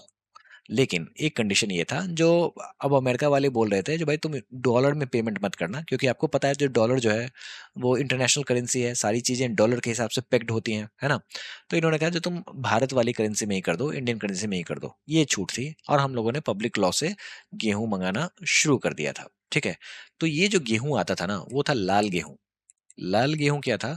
तो ये सच पूछो तो आदमियों को खाने के लिए था ही नहीं, ये सुअरों को खाने के लिए था। और यही हमने हमारा पेट भरता था, सच पूछो तो, ठीक है। और ऐसी स्थिति थी जिसको हम लोग शिप टू माउथ कहते थे। शिप टू माउथ क्या होता है? शिप टू माउथ का मतलब यह है, जो जहाज लगा बंदरगाह पे, और फिर तब जाके हमें खाना मिलता था। ये कहानी थी, सारा चीज वहीं से आ रहा था। फिर 1965 का जो वॉर हुआ ना, तो फिर अमेरिका ने इसको अपना हथियार बना लिया, PL-480 को, और कहा क्या, जो अगर तुमने सरेंडर नहीं किया, ठीक है, अगर तुमने सीज फायर नहीं किया, ठीक है, तो अमेरिका ने हमें धमकी देना शुरू कर दिया, जो भाई, तो तुम्हारा PL-480 रद्द कर देंगे, ठीक है, और तुम्हें अनाज देना बंद कर देंगे, ठीक है। तो इसमें लाल बहादुर शास्त्री जो थे उस समय में, 1965 का जो वॉर हुआ था ना, तो उस समय में प्राइम मिनिस्टर हुआ करते थे लाल बहादुर शास्त्री। तो उन्होंने जनता से अपील की थी, जो आपको दो काम करना है। पहली बात, आपको जहां जमीन दिखे, चाहे वो आपके घर का आंगन ही क्यों ना हो, वहां पे आप खेती करना शुरू करो। अब आपको पता है जो उस समय में हाई यील्ड वैरायटी नहीं होती थी, ठीक है, तो जहां भी आपको जमीन दिखे वहां पे खेती करना शुरू करो, ठीक है, तभी हमारा पेट भरेगा। और दूसरा चीज, जो 7 दिनों में एक दिन का आप उपवास जरूर रखना, ठीक है, क्योंकि we are going through the extremely short, extremely big food crisis. फिर 1966 में आपको हाई यील्ड वैरायटी का इंट्रोडक्शन होता है हमारे यहाँ, ठीक है। नॉर्मन ई बॉरलॉग जो थे, उसी समय में उन्होंने क्या किया था, जो एक तरीके का वीट खोजा था। अब ये वीट जो था उसका यील्ड हाई था। अब फायदा ये था ना उस वीट का, जो पहले क्या होता था, जो वीट के पौधे इतने बड़े बड़े होते थे, समझे, हवा आती थी उस पेड़ को गिरा देते थे, ठीक है, और ये पेड़ जो है वो खराब हो जाता था, क्योंकि मतलब समझो इतना हाइट था। फिर इन्होंने शॉर्ट हाइट वाले पेड़ को निकाला, ठीक है, जो कि हाई यील्ड वैरायटी था, ठीक है। इसका फायदा हमें डायरेक्ट मिला, और इससे हमारा यील्ड बहुत ही ज्यादा बढ़ गया। तो नॉर्मन ई बॉरलॉग जो है वो उसीलिए उनको कहा जाता है, जो वो फादर ऑफ ग्रीन रिवोल्यूशन है, ठीक है, वर्ल्ड के। लेकिन उनके समझ जाओ असिस्टेंट थे हमारे भारत में MS स्वामीनाथन, ठीक है। इन्होंने बहुत ही जी तोड़ मेहनत की और हमारे यहाँ ग्रीन रिवोल्यूशन की शुरुआत हुई। अब इसके बारे में हम लोग ग्रीन रिवोल्यूशन समझते हैं। 1965 में इसकी शुरुआत होती है। 1960 से लेकर 1970s का जो दौर था वो ग्रीन रिवोल्यूशन का दौर था, ठीक है, जिसमें आपको एग्रीकल्चर मॉडर्नाइजेशन शुरू हुआ। इंटरनेशनल एजेंसीज ने इसको फंड करना शुरू किया, ठीक है। और सिर्फ हाई यील्ड वैरायटी ही नहीं लगा, इसको सपोर्ट करने के लिए पेस्टिसाइड्स, फर्टिलाइजर्स, इरिगेशन मशीनरीज को भी इस्तेमाल किया गया। टारगेट था हम लोगों को जो व्हीट और राइस उगाना है, जम के उगाना है, और इसके लिए हमें वो ऐसा एरिया सेलेक्ट करना था जहां पे कंट्रोल्ड इरिगेशन होना चाहिए। क्या बिहार में पानी की कमी है? नहीं, ठीक है, लेकिन यहाँ पे कंट्रोल्ड इरिगेशन वाला हिसाब किताब नहीं था। क्यों? क्योंकि फ्लड आ जाता था, बाढ़ आ जाता था, तो इसलिए बिहार जैसे एरिया नहीं, हमें चाहिए ऐसे एरिया जहाँ पे इरिगेशन को कंट्रोल किया जा सके। Punjab, western UP, coastal Andhra Pradesh, Tamil Nadu, ठीक है, इन सभी एरिया को सिलेक्ट किया गया। तो ये याद रख लेना, इंपॉर्टेंट है, NCERT का पॉइंट है, सीधे सवाल आता है, ठीक है। तो Punjab, western UP, coastal Andhra Pradesh, Tamil Nadu में यहाँ से शुरुआत की गई। अब पंजाब, वेस्टर्न यूपी, ये सारे क्यों सेलेक्ट किए गए? तो क्योंकि यहाँ पे ट्यूबवेल इरिगेशन था, तो बहुत ही कंट्रोल्ड इरिगेशन हो सकता था, ठीक है। अब इसके पॉजिटिव आउटकम्स ये निकले, जो शार्प राइज हुआ एग्रीकल्चरल प्रोडक्टिविटी का, ठीक है। हम लोगों ने सेल्फ सफिशिएंसी अचीव कर लिया फूड प्रोडक्शन में, ठीक है, PL-480 गया भाड़ में, ठीक है, हम लोगों ने खुद सेल्फ सफिशिएंसी अचीव कर लिया। और इसके साथ साथ हमारे लिए ये फूड सिक्योरिटी में एक बहुत बड़ा कदम साबित हुआ। नेगेटिव एक्सटर्नैलिटीज भी हैं, और ऐसे नेगेटिव एक्सटर्नैलिटीज हैं जो आज तक हम लोग झेल रहे हैं, लेकिन उस समय में हमें अपने लोगों का पेट भरना था, तो ये स्टेप तो लेना ही था। अब ऐसा है, जो इसमें क्या हुआ, जो उस समय में जब सरकार ने बीज देना शुरू किया, seed, high yield variety seed देना शुरू किया, फिर इलेक्ट्रिसिटी को लेके सब्सिडी भी दिया ताकि कंट्रोल्ड इरिगेशन हो सके, ठीक है, तो इन डीजल देना शुरू किया। तो ये कुछ ही किसानों को मिलता था, जो कि अच्छे खासे, जिनके पास जमीन की होल्डिंग थी, ठीक है। तो जो गरीब किसान थे वो और भी गरीब हो गए, ठीक है, और जो मझौले किसान थे, लार्ज फार्मर्स थे, वो और भी अमीर हो गए, ठीक है। तो जो लोग इनपुट को अफोर्ड कर सकते थे, मीडियम और लार्ज फार्मर्स, वो अमीर हो गए। बाकी जो स्मॉल और मार्जिनल फार्मर थे वो बाहर रह गए, all due to the high cost. समझ में आया? और सरकार भी इन्हीं की मदद कर रही थी, क्योंकि वो देख रहे थे जो कौन इसको इसको अंजाम तक पहुंचा सकता है, ठीक है। और सबसे बड़ा सवाल ये आपसे पूछा जाएगा, जो ग्रीन रिवॉल्यूशन का नेगेटिव पॉइंट क्या है, या फिर एक्सटर्नैलिटीज कहते हैं, तो सबसे बड़ा लैंड ग्रेडेशन डिग्रेडेशन। लैंड जो था उसका बहुत ही ज्यादा क्षरण हुआ था, हिंदी में कहते हैं ना क्षरण, यानी कि डिग्रेडेशन वो हुआ था। और वाटर टेबल जो है वो उसका डिप्लेशन हुआ था। क्यों? क्योंकि कंट्रोल्ड इरिगेशन था, जमीन से पानी निकाल के इरिगेशन कर रहे थे, तो ये भी हुआ, है ना। बात कर लेते हैं नॉर्मन ई बॉरलॉग का, ठीक है। नॉर्मल ई बॉरलॉग को नोबेल प्राइज भी मिलता है, कब? तो 1970 में। किस कैटेगरी में मिलता है ये इंपॉर्टेंट है, पूछ देंगे आपसे, ठीक है। तो राइट आंसर इज पीस। क्यों? क्योंकि फूड फॉर पीस, समझ में आया? इसीलिए तो समझ जाओ, ये जो फूड जो है ये एक तरीके से पीस एस्टेब्लिश करने में मदद किया, इसीलिए इनको पीस के कैटेगरी में नॉर्मन ई बॉरलॉग को मिलता है, ठीक है, 1970 में, ठीक है। इसके अलावा इनको पद्म विभूषण भी मिलता है 2006 में, ये भी आपको समझना होगा। इन्होंने सेमी ड्वार्फ व्हीट को इंट्रोड्यूस किया था, जिसके बारे में हम लोगों ने पढ़ लिया। अब कुछ इंपॉर्टेंट साइंटिफिक कंट्रीब्यूशन देख लेते हैं, जो आपके कॉम्पिटिटिव एग्जाम्स में सवालों के रूप में आपको देखने को मिलेंगे, ठीक है। अब ये जो semi dwarf wheat in India थे, कौन कौन थे? ठीक है, तो सोनालिका, कल्याण सोना। तो ये क्या है? तो देखो, ये जो सेमी ड्वार्फ व्हीट लेके आया था ना, तो उसको अपने इंडियन क्लाइमेट के हिसाब से उसका हाई यील्ड वैरायटी हम लोगों ने तैयार किया, जिसका नाम था सोनालिका और कल्याण सोना। इन्होंने जो ये इंट्रोड्यूस किया था ना, नॉर्मन ई बॉरलॉग ने जो इंट्रोड्यूस किया था सेमी डॉर्फ व्हीट, उसका नाम था लर्मा रोजो 64। 64 क्यों? क्योंकि इसी साल फाउंड किया गया था। इसके अलावा सनोरा, बड़ा ही इंपॉर्टेंट है, सनोरा 64। नहीं पूछेंगे ये, ठीक है, ये एनसीईआरटी में है, बिल्कुल है, बायोलॉजी में है, ठीक है। और सोनालिका, कल्याण सोना, ये आपको पता होना चाहिए, इससे सवाल पूछा जाता है। अब इसी को हम लोगों ने सोनालिका कल्याण सोना बनाया, इंडियन वर्जन बनाया इसका, ठीक है। सेमी डॉर्फ राइस भी 1966 में इंट्रोड्यूस किया गया, ठीक है। और ये IR8 फिलीपींस, जिसको मिरेकल राइस भी कहते हैं, all due to its high yield, उसी से हम लोगों ने सेमी डॉर्फ राइस बनाया था, ठीक है। एक तो IR8 फिलीपींस से ये लाया गया था, और टाइचुंग नेटिव 1 ताइवान। फिलीपींस में क्या है? तो फिलीपींस में है IRRI, international rice research institute, ठीक है, याद रखना पड़ेगा आपको, ठीक है। तो चलिए, इतना अगर आपने समझ लिया तो फिर बहुत ही अच्छा है। एक और चीज आपको समझना है, जो फिर अब हम लोगों ने सेमी डॉर्फ राइस तैयार किया, किससे? तो मिरेकल राइस और ताइचुंग नेटिव से, ठीक है। और जया और रत्ना बनाया, समझ में आया? बाद में इसको जया और रत्ना बनाया। चलिए, मिनिमम सपोर्ट प्राइस की बात कर लेते हैं। अब हम लोग मिनिमम सपोर्ट प्राइस की बात यहाँ पे क्यों कर रहे हैं? इसलिए कर रहे हैं क्योंकि ये उसी समय में इंट्रोड्यूस किया गया था। अब किसानों को एक बात का डर लगा रहा था ना, एक होता है ना कॉन्सेप्ट, फियर ऑफ सक्सेस। एक तो हमारे पास भुखमरी की स्थिति है, और यहाँ पे किसान जो थे वो ये सोच रहे थे, जो अगर ज्यादा उपज गया तो फिर कौन खरीदेगा उसको, ये भी अश्योरिटी चाहिए। तो गवर्नमेंट ने इसको इंश्योर किया, कैसे? तो through the concept of minimum support price. कहने का मतलब यह है, जो आप उगाओ, उगाने के बाद आप अपना खपत देख लो, अगर आपको खपत के बाद जो चीजें बच जाती हैं उसको हम लोग खरीद लेंगे, प्रोक्योर कर लेंगे, समझ में आया?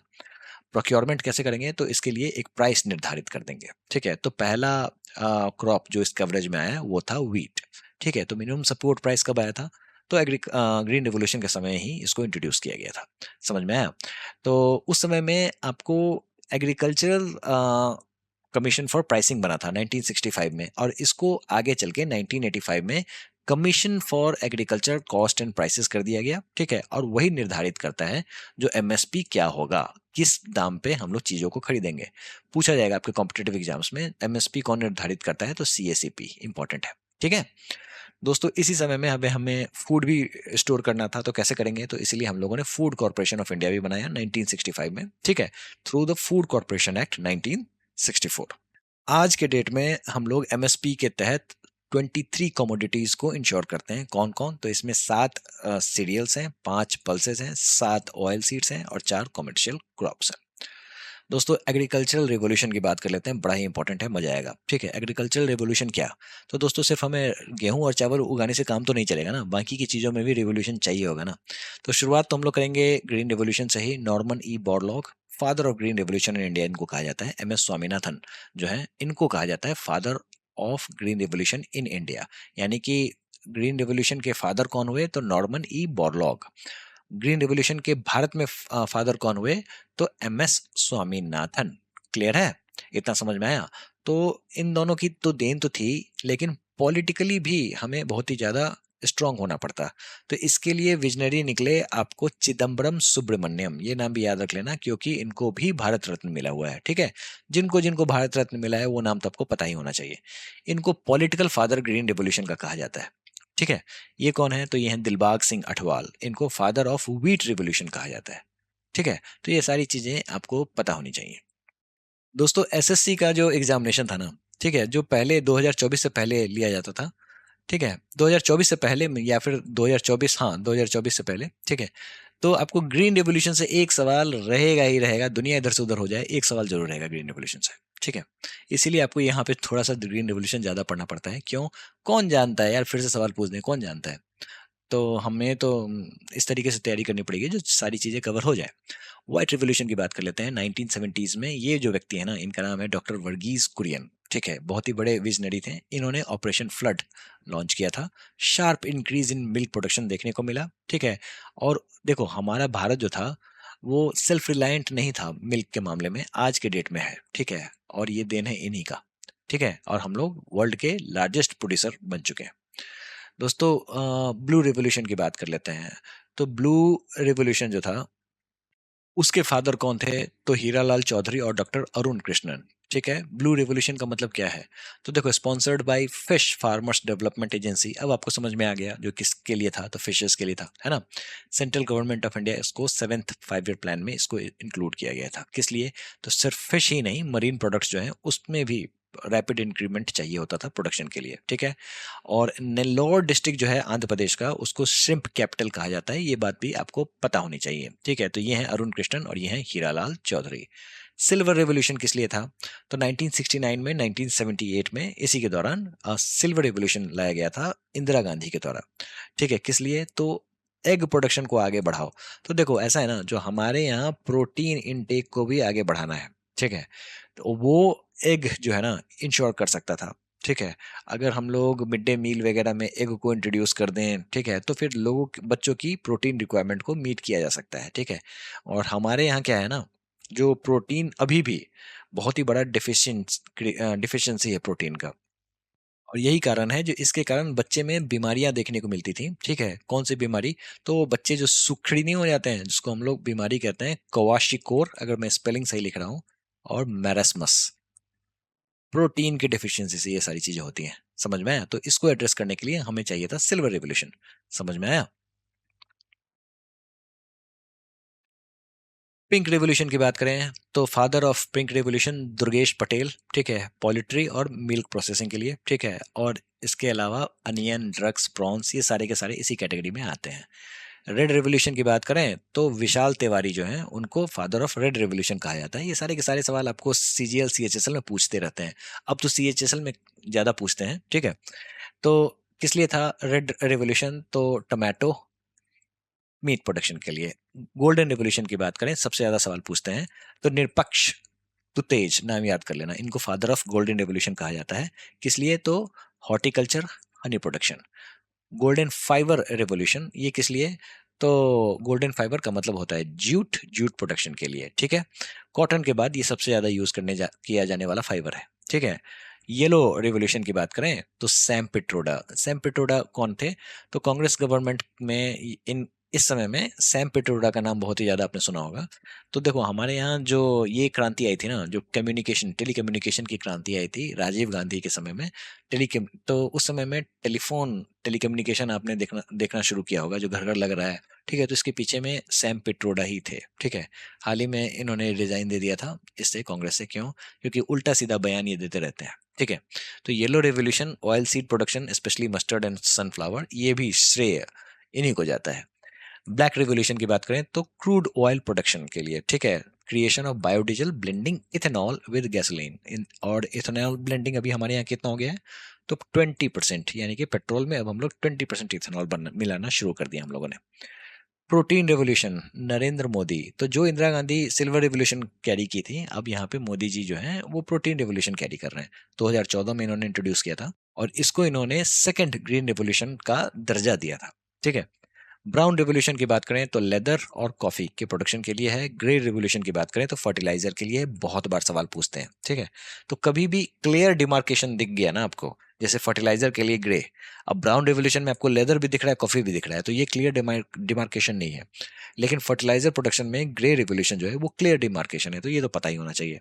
राउंड रिवोल्यूशन की बात करें तो पटेटोज के लिए, ठीक है। अभी तो एक और स्कीम चल रही है, top, tomato, onion and potato, इसको आगे बढ़ाने के लिए, ठीक है। एवरग्रीन रेवोल्यूशन की बात करें तो भाई इकोलॉजिकल प्रिंसिपल्स लाना है, ठीक है। किसने ये टर्म दिया था? तो एम एस स्वामीनाथन ने दिया था, क्योंकि ग्रीन रेवोल्यूशन से जो नुकसान हुआ था वो एवरग्रीन रेवोल्यूशन में ये नुकसान ना हो, ठीक है। तो दोस्तों ये सारी चीजें यहाँ पे आपको एक लिस्ट में देखने को मिल जाएंगे, जो आपको नोट्स में मिल जाएगा, उससे आप एक बार रिवाइज कर लेना। फटाफट सवाल लगाते हैं, ठीक है, और इस सेशन को टाटा बाय बाय कहते हैं, एंड करते हैं, ठीक है। नेम द, और एक चीज हमें और करना है, रेन वाटर हार्वेस्टिंग, ठीक है, बड़ा ही इंपॉर्टेंट है। इरिगेशन में जैसा हम लोगों ने समझा था ना, जो भी आपको पेनिनसुलर इंडिया का इलाका है वहाँ पे टांका, इन सभी की जो होते हैं ना, टैंक वगैरह जो होते हैं, मतलब जहाँ पे पानी स्टोर कर सके, ठीक है, उसका प्रचलन ज्यादा है, रेन वाटर हार्वेस्टिंग का प्रचलन ज्यादा है, तो उसे भी हमें करना होगा, इसको भी हम लोग कर लेंगे। आप बताओ, जो हमारे देश में मैंगोज का सबसे ज्यादा उत्पादन कहाँ होता है? सिलेक्शन फेज का सवाल है, तो ये आंसर है आपका उत्तर प्रदेश, ठीक है।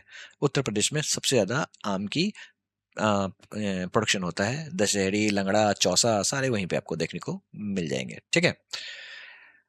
और name the leading coffee producing state, एक ही नाम है, आंख मूंद के कर्नाटका, ठीक है। बाबा बुदान हिल्स भी यहीं पे है, ठीक है। तो कोगाडू डिस्ट्रिक्ट, चिकमंगलूर, ठीक है, ये सारे के सारे एरिया जो है ये कॉफी प्रोडक्शन के नाम से जाने जाते हैं। 70% ये कंट्रीब्यूट करते हैं कॉफी में। Which state is the largest producer of sugarcane in India? तो right answer is Uttar Pradesh. दोस्तों ये इंपॉर्टेंट सवाल है, पूछते हैं बार बार, यही कारण है जो उत्तर प्रदेश में मैक्सिमम शुगर मिल्स भी हैं, ठीक है, और शुगर केन का आउटपुट भी वहां पे ज्यादा होता है। हालांकि ऐसा एक एनसीईआरटी में सवाल था, जो क्यों शुगर इंडस्ट्री जो है वो नॉर्थ से साउथ की ओर बढ़ रहे हैं, इसलिए क्योंकि साउथ के जो आपको गन्ने होते हैं वो ज्यादा मीठे होते हैं एज कम्पेयर टू नॉर्थ, पहली बात।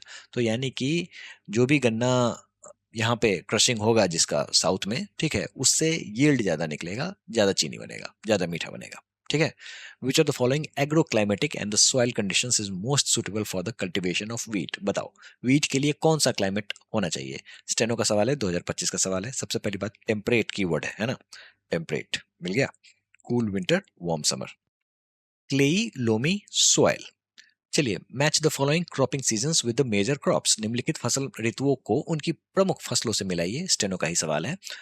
देखिए भाई साहब, ऐसा है, जहां पे खरीफ दिख जाए आंख मूंद के राइस कॉटन, इस दोनों को तो याद ही कर लेना।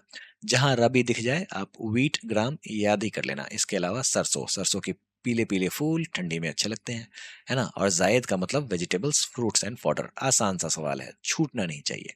The green revolution in its first phase, यानी कि मिड 1960s से लेकर 1970s, was largely ineffective in which of the following regions? कहाँ पे ये इनइफेक्टिव हो गया था?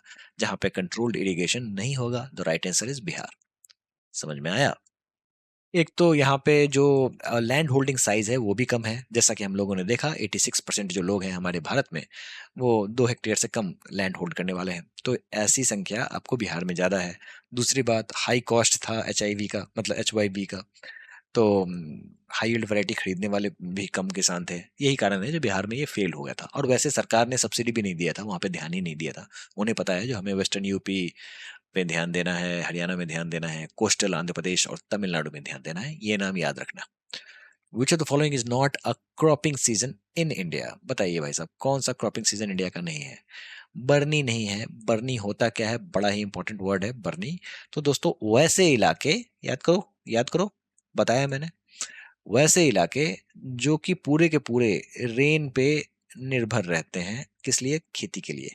कुछ अलग से कनाल नहीं चाहिए पानी का, कुछ ट्यूबवेल वगैरह नहीं, सिर्फ रेन फेड एग्रीकल्चर जहाँ पे प्रैक्टिस किया जाता है उसको कहते हैं बर्नी।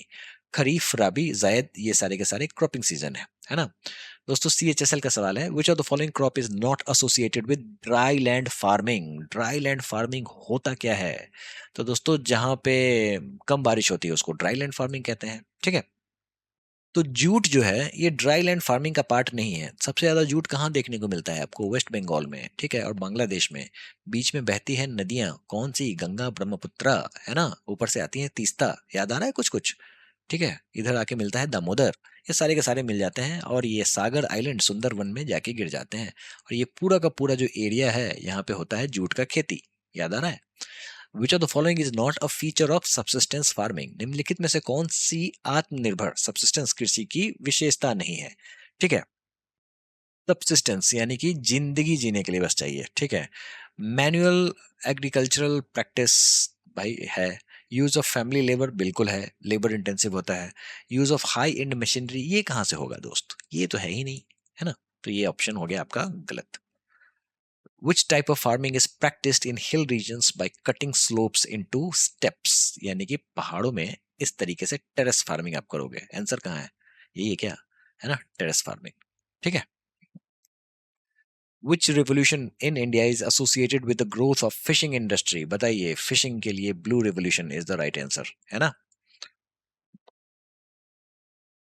Which of the following agricultural practices is called Ponam in Kerala and Podu in Odisha, बताइए निम्नलिखित में से किसे कौन सी कृषि पद्धति को केरल में पोनम और ओडिशा में पोडू कहा जाता है, बताइए क्या आंसर होना चाहिए। तो right answer is shifting cultivation.